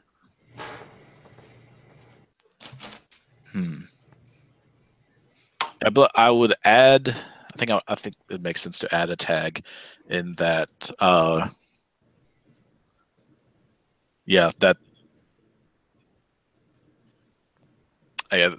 site, like the cipher is broken, or we figured it out. What we need to analyze the text. What do you tell the players? What do I tell the players? Let's see. Let's make it complicated. As you do. Of course, that's it. It's encoded. You have to read you have to read a certain order of words backwards in the right order. The 5th word of every 3rd page. Yeah, I was thinking that, since they bent time and space, the book itself is not, it doesn't matter what language you read. The power of the book is that you just have to, anyone can read it, but to read it wrong is the problem. And since they've bent time and space, the cipher is actually backwards. And this thought, like you said, is kind of triggered by what Javi had said to you previously. And with reading the book in this moment, you have this epiphany that, because of time and space, the words are backwards. And the order is as you said. But it doesn't matter what language you speak. The book contorts to the reader. Okay. Who wants to take an action next? Everyone has taken one. You have this information. You're above ground. As far as you know, they're below you. But there's only one way they could come from now is probably by where the book is, somewhere through the city to get to you. And if they come from that way, they're going to push you off the cliff eventually. So what do you want to do? It sounds like the book is the only key to having any sway over them. Yeah, I say we run to the book, and I mean, if it's in like a fairly confined area, try to barricade it off so we've got plenty of time to figure out what we need to. What strategy would help you do that? Or what strategy would help one of the other player characters set up that situation? For that, I've got, with tinkering, we'll say that I have like a kind of mobile quick barricade that I can put up. You know, if we find a little pathway to go through, I can like just throw out this contraption that'll kind of shoot into the walls and create a barricade so that they can't get through. It's an inflatable life raft. Just inflate it sideways. Sure, yeah, I like it. I imagine that you're kind of spitting out your plan as the crew of you is running through the sort of like cavernous frozen city. And as you reach the sort of like hollowed building that, you know, has a ripped off wall and a pedestal with pews in it, almost like some kind of old church, and at the head, the stand where maybe a preacher would be. And now again, this building is leveled and demolished, but you can almost imagine that restored, it would look like something like an old church. You see this book open, and there are bookcases with books that are, you know, should be more decayed than they are really, but it's almost like somebody took like a samurai sword and you like cut through like a cross section of this whole building and everything's ruined. But you see the book ahead of you, and you also on the way see many skeletal remains. And now as you get closer, obviously here you see more than skeletal remains, you see dead bodies. As you arrive, go ahead and make your roll for that. Woo! All right, we said that it is tinkering and imagine. Yeah. Given the limited amount of time and resources, obviously, given to the emergent situation. All right. So I've got one success. Do you think this outsmarts the challenge in the way that you get to the book and you keep it safe? Or do you think the wall physically holds them at bay? It's definitely a physical benefit to us, yeah. Another way you see as how players can kind of power game the system is figuring out how they can make the situation fit, targeting the right stat they need on the challenge. Would what was the reprieve or something like that? There's a momentary respite. Oh yeah. I was about to say. So we have extra time to set it up, yeah. So I could re-roll one for that. Yeah. What'd you roll? Rolled one success and then one fail. So okay. You can hear the mob rumbling below and coming up. You can hear the noise of them running upstairs and running through halls below. So they are very, very close. Reroll your one success and see if it stands. All right. Nope, that is a failure now. Okay. Tags. You also have belief. You start with 4, you spend 2, you could still spend 2 more. Believe in the heart of the raft. Yeah. It feels like the best time to spend this 2 belief. We'll go ahead and do that. Okay. So that brings the body from 3 to 1. And you can remove the mob being a problem. You could remove them hearing you being a problem. Or you could add another tag that might help the situation. I say we remove them hearing us because the mob's still going to be there, but like it creates enough of a barrier that you know they can't necessarily get to us. They're a little bit confused. What happens? Now you spent belief, so this obviously worked out to your benefit pretty well. Mm-hmm. How did you block say that it's some kind of a little portable, maybe not exactly a raft because we were going on a mountain. That seems a little out of place. But it's a nice snug fit to the corridor, so it just seems to somehow miraculously be a perfect fit and seems like very sturdy, so that no one's getting out and no one's coming in, which could be scary, but it's pretty good for right now. As soon as you get it secure, you hear someone, obviously blind, slam into it. luckily, it's so sturdy that it holds, but it does wobble a bit when it is first hit, and you hear a loud several other pangs as more figures begin just kind of running into it. It's mindless. Who's next?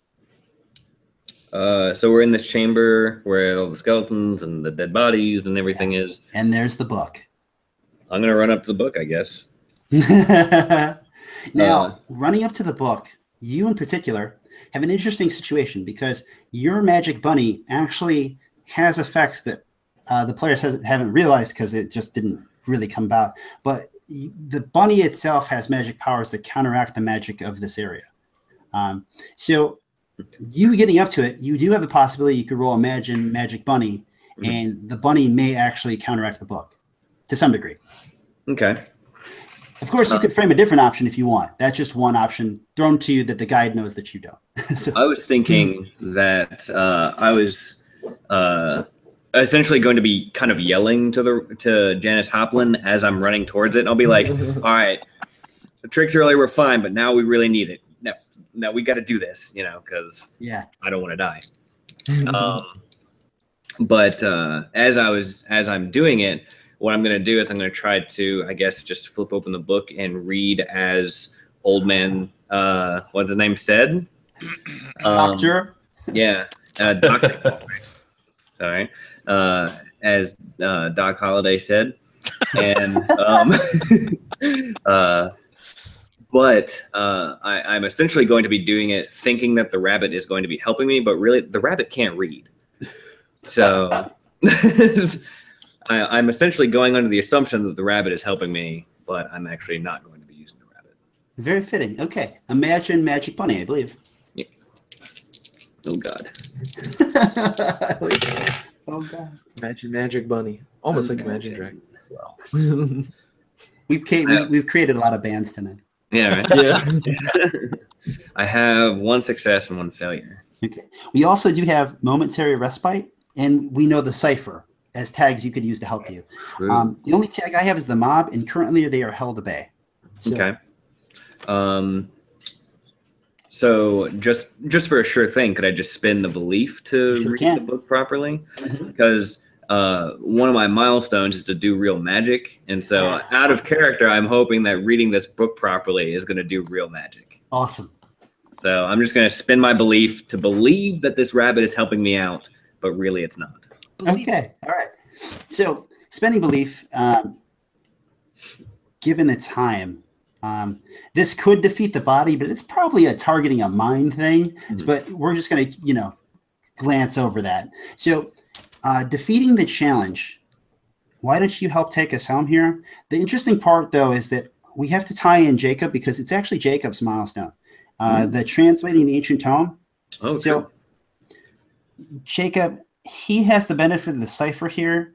He pulls out the bunny, so we want to translate, and then we're going to let him have his moment of actually performing magic here. Yes. So why don't you tell us what happens as he begins, reading the book, using the information you gave him? We're going to make sure you have that moment where you feel like you participated in making sure that we could translate the book. Okay. The way I envision it is, well, out of character knowledge is I imagine that the text that is being read by the great Zamboni is actually sort of filtering in through the bunny to me. So even though the great Zamboni is reading the words aloud, because I have the cipher in mind, it is sort of decrypting in my mind, and it's making sense to me. Yeah. And I'm piecing the text together. You sound almost like some kind of conduit. Yes. There. What was the bunny's name? Janice Hoplin is sort of is the catalyst between the Great Zamboni and myself, enabling this text to be deciphered.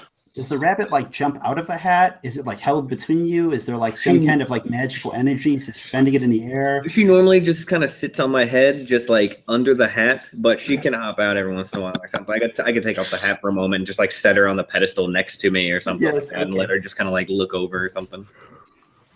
And then why don't you take over? So, Evan, after he translates this, how do you perform magic? What kind of magic is performed? As obviously this book is a spell book. Mm-hmm. A spell book used by people with some kind of ancient religious tone in a world that you, as you understand it, that doesn't have real magic. Right.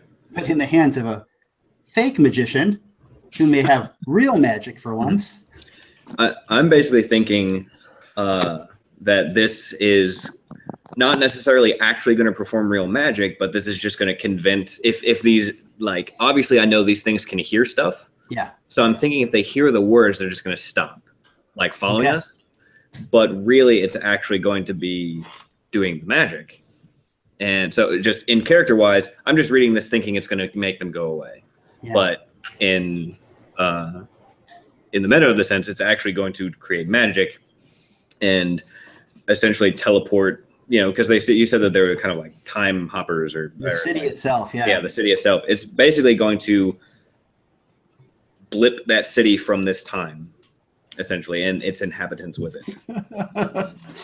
Does that also include you? I don't know. I guess would I have to roll on that? Because if I fail, then sure, I would think. No, but in this case, it's realizing it's performing real magic. Okay. The only problem is, as far as I can tell, all of you are in that city. It's true. Yeah. But you're telling the story, right? I'm just asking. I'm the annoying guy in the audience. I was thinking that they had some sort of more ethereal connection to it, and we don't. So that's why it's only going to kind of like affect them as opposed to us, because we aren't like really connected with the book at all yet. They're the ones affected by this magic on them, essentially. Right, exactly. Yeah, I got you. So it'll like blip us out, and all of a sudden, like everything around us will just be like regular cave again, kind of. Okay. So, and just as like rapid fire, only because I see a clear route for us to do this. Sure. You say the words. And you think in your head of how to cast away this city, how to send it back wherever it goes into time and space to the next place it needs to go to. Mm-hmm. Doing so forces, as everyone hears like a loud rumbling, and the mob against the metal, the makeshift blockade stops as they stop cramming and shoving and pushing and trying to knock the wall down. And instead, the whole area begins to rumble. And as it begins to rumble, things begin to disappear around you, all of you watching, right? So Nathan and William, you see this in wonder, as basically like parts of the city begin to disappear. And as that's happening, though, parts of the city are becoming void. Obviously, the conduit and the translator and the magic guy are stuck in whatever this ritual is. They're tied down by what's going on. This leads us first right into the next milestone, which would have been acquire something odd and dangerous, which we did that anyway, right? How does William realize his potential in this moment? Huh. You are all either going to be dead. I mean, in your eyes, you and Nathan are basically like, if we don't get out of here, we're going to die, as the city's going to disappear and we're going to fall into some void hole inside the Himalayas.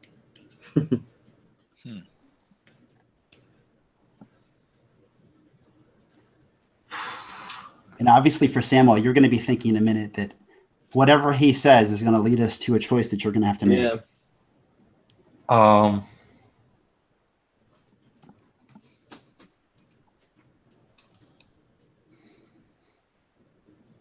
What do you guys think? You want to give him some ideas?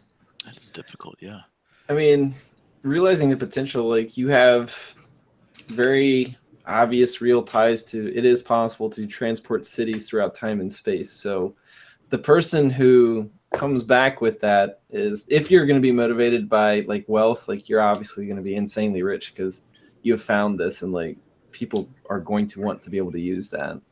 The other thing is just with a very more so practical sense to yourself. I mean, being able to transport things through time and space, that's just insanely useful. I mean, you can move your house from here to there, your summer and winter home. It's just the same home, but it's a very realizing that the universe is a lot more different than we believe. So you've kind of contributed. You're not a scientist, but like in that way, you're contributing to science. Well, not only that, but if we all survive this, you have the means to continue to develop that as well.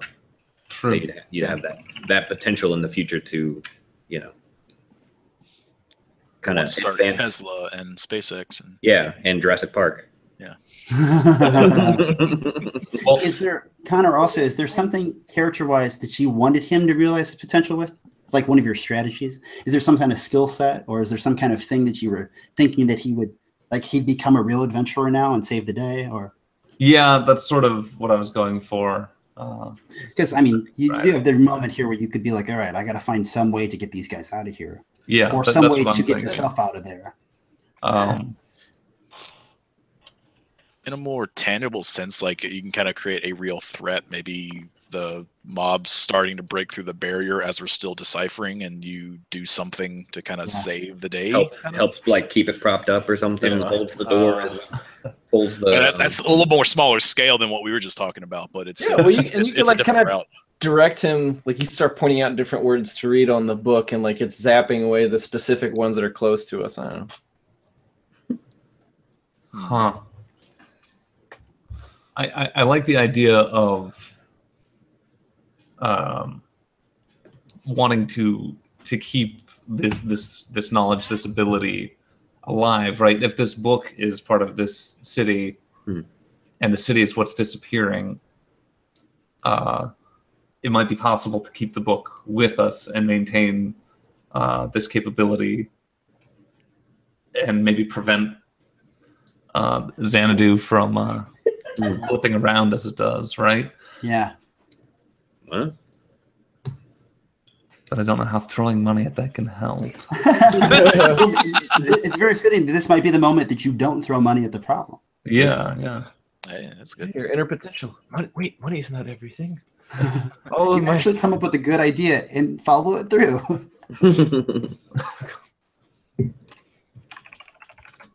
What if Scrooge McDuck swimming pools are useless? So the book is a revered artifact, right?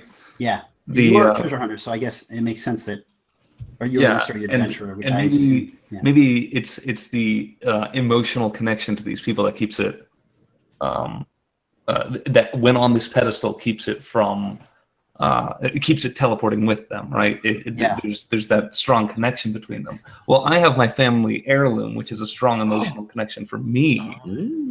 Look So at maybe that. if I swap the two, if I Indiana Jones it, Yeah. the whatever magic binds them will be able to subvert one another, and we'll be able to take the book with us. Okay. So while that's happening, obviously, he comes up with this idea and is doing it unbeknownst to our magician, unbeknownst to our historian here. Nathan, you're the only one who's kind of stuck there looking at the description, like with the dire nature of like you are losing the floor beneath you within this cavernous area. Everyone seems like they're tied to doing something of importance to you. I imagine you see the adventurer moving the book away and swapping it with his, was it a pendant? Ring. Yeah. So it probably doesn't make sense to you in all practical information. Like, well, what is he doing? And obviously the other two are holding together whatever incantation or ritual is actually changing the actual environment around you in some supernatural way. What is the difficult moral decision that affects others that you have to make in our story of discovering something lost? I mean, I don't understand fully what's going on around me because this is getting into weird mumbo jumbo magic land, which I have an idea of kind of that it exists. But I mean, if there's still some of these zombies that are getting really close and they might take some of us up, like everybody else is very enthralled in what they're doing, and I can't contribute aside from just like physically imposing and stopping them that way. So if they break down the barricade and they start coming, what would you do? I'd have to just kind of tackle them, just make sure that they can't get through. I mean, I can't wait to see what they're doing. Like I got to very aggressively take them out and stop them. What strategies do you have that would help you with that? I could say empathizing, just just realizing that everybody's got something else that they need to do. They're all using their skills to the best they can, and I'm just like, well, I don't have much, but I got this. Okay. I think you got one of two options, right? You could roll to see what happens, like what is your fate, or you could dictate it because it would be your moment. My moment. Do you want to I feel like dictate it, or rolling. do you want to let the dice decide? Yeah, I feel like rolling's more interesting. Okay. So it'd be imagine, and what was your other? Imagine and then empathizing. All right. So that would be, yeah, that's double failure. All right. Which ironically, I feel like is going to go in the exact direction I want it to. But Let's go ahead and we'll epilogue the last thing that happened. So I'll just ask each person, like, give me one line of what happens next. And we'll just cap it off. So, Evan, what happens next? Obviously, the pendant has been replaced with the book. You have this incantation going on with the cipher of sending this place to a different place. The translation itself and him being the conduit, your mentor is stuck being like the sort of magical conduit here with the bunny. So the two of them are locked, if not the three of you. And unfortunately, having your wits about it, as you are the person kind of like acting and the other two are just kind of like being like conduits. They're both stuck without being able to affect other things. You can see that Nathan himself has gone by the wall, the barricade, which has now been busted through. Now he's not being totally ravaged yet, but like one by one, there is a figure jumping on him and clawing at him, at which he is trying to fight back. But, in the matter of seconds, you will see that quickly change for the bad. Ooh.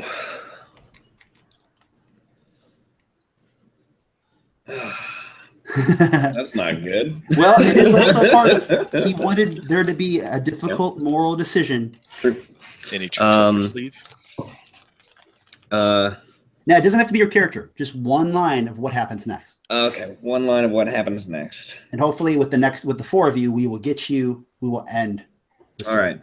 All right. As it seems the cavern, well, actually a better one would be the cavern seems to pulsate.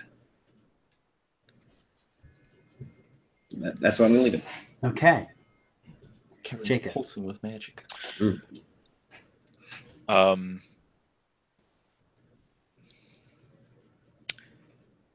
don't feel you're not stuck to one sentence, but just like okay. Go story-wise, move it forward a little bit. Not all. The mob seems to almost seem to disintegrate or disappear one by one. Yeah. Like sort of like their spirits are kind of like ripped away into a different time and space. Yeah. Connor. Mm-hmm.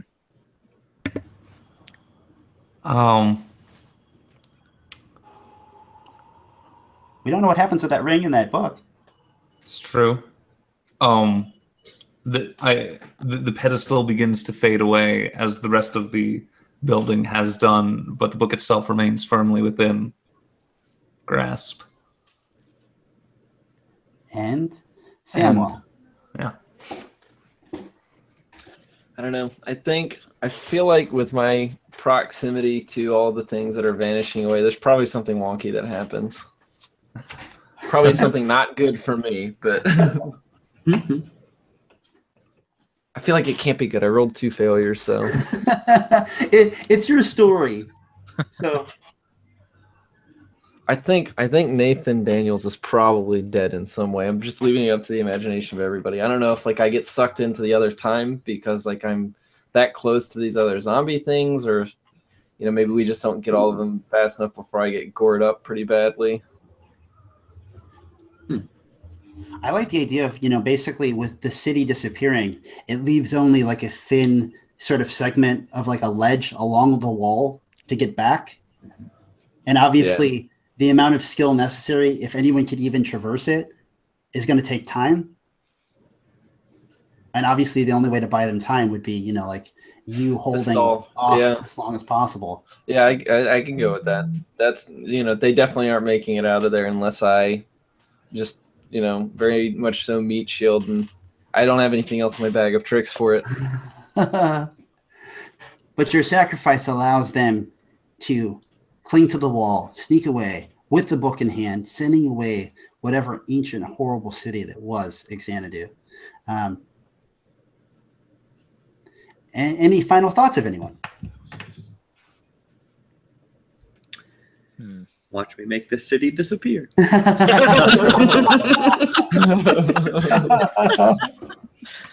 William, what do you do with the book?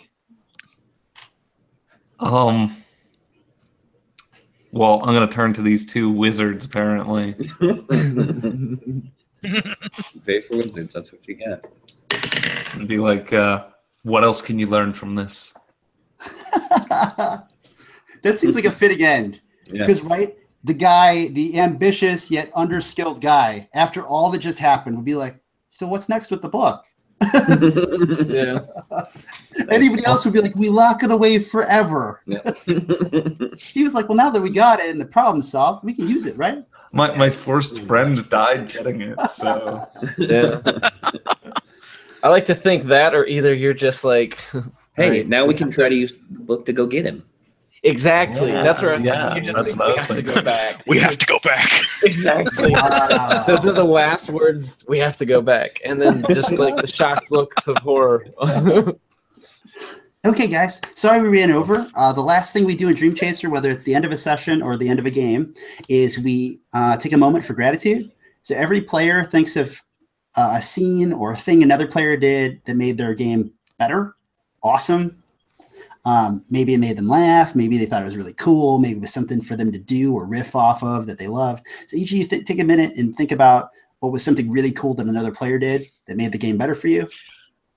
And then I got when you're ready, one. just spit it out. Yeah. I got one. The good doctor. I love how your detriment ended up, or your one tag that was actually sort of kind of a not great tag to have actually ended up being like The best. something that kind of saved us in the end and saved the whole situation anyway. And also the acting senile was nice. The pinnacle for me was the handkerchiefs from the sleeve Yeah, that was coming awesome. out and just scratching around. That was amazing. How often the magician, who we thought might be actually useless, was not. Yeah, top hats to you. Top hat off to you on that one. Lady. Milady.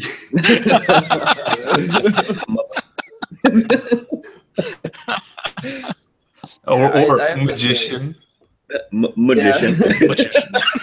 So, I just like the idea of just like the amazing Zamboni running out there, but no, like I usually do this with them for Pete and anyone else who ends up watching this video. I try to grab like really great lines for out of context because I love the trend online of like out of context D&D quotes. Yes. And just Jacob saying this, Janice Hoplin is the catalyst between the great Zamboni and I. Trying to explain this to anybody out of context, I'm just like, oh, yes, I love it. On top of this mountain, Janice Hoplin the rabbit is the catalyst between the great Zamboni and I. It's just like, what in the world is going on? It's perfect. Oh my god. Hi. Does that leave Connor? Yeah, it does. I'm trying to think of something in particular. No problem.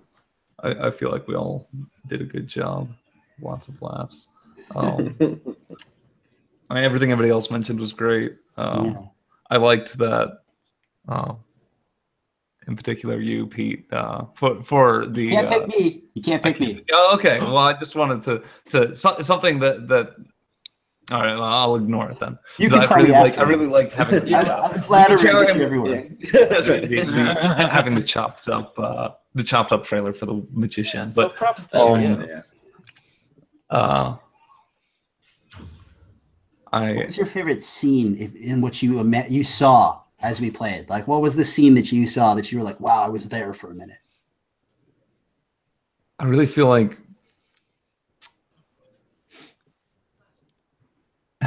I really liked everything from the entire falling down through the ice to seeing the people, the weird zombie people. That entire from when we got the Great Doctor back up top to when we began the chase, the flee back to the book room. That whole scene flowed really well, and I you know, that can be hard to do. I just appreciated how, at least to me, smoothly everything went, and how much it actually like worked and came together. I love that the Doctor fell. Yeah. And then you guys picked him up so he could go back down. We magically teleported him back up, and we're like, okay, now climb down here. You just had a concussion. Good scene. All right, guys. Well, thank you so much. I'm going to end the YouTube, and we could hang out for a minute and talk. But thank you so much for watching. This story was obviously about discover something lost. So hopefully you watched and you saw us discover something lost, like the city of Xanadu.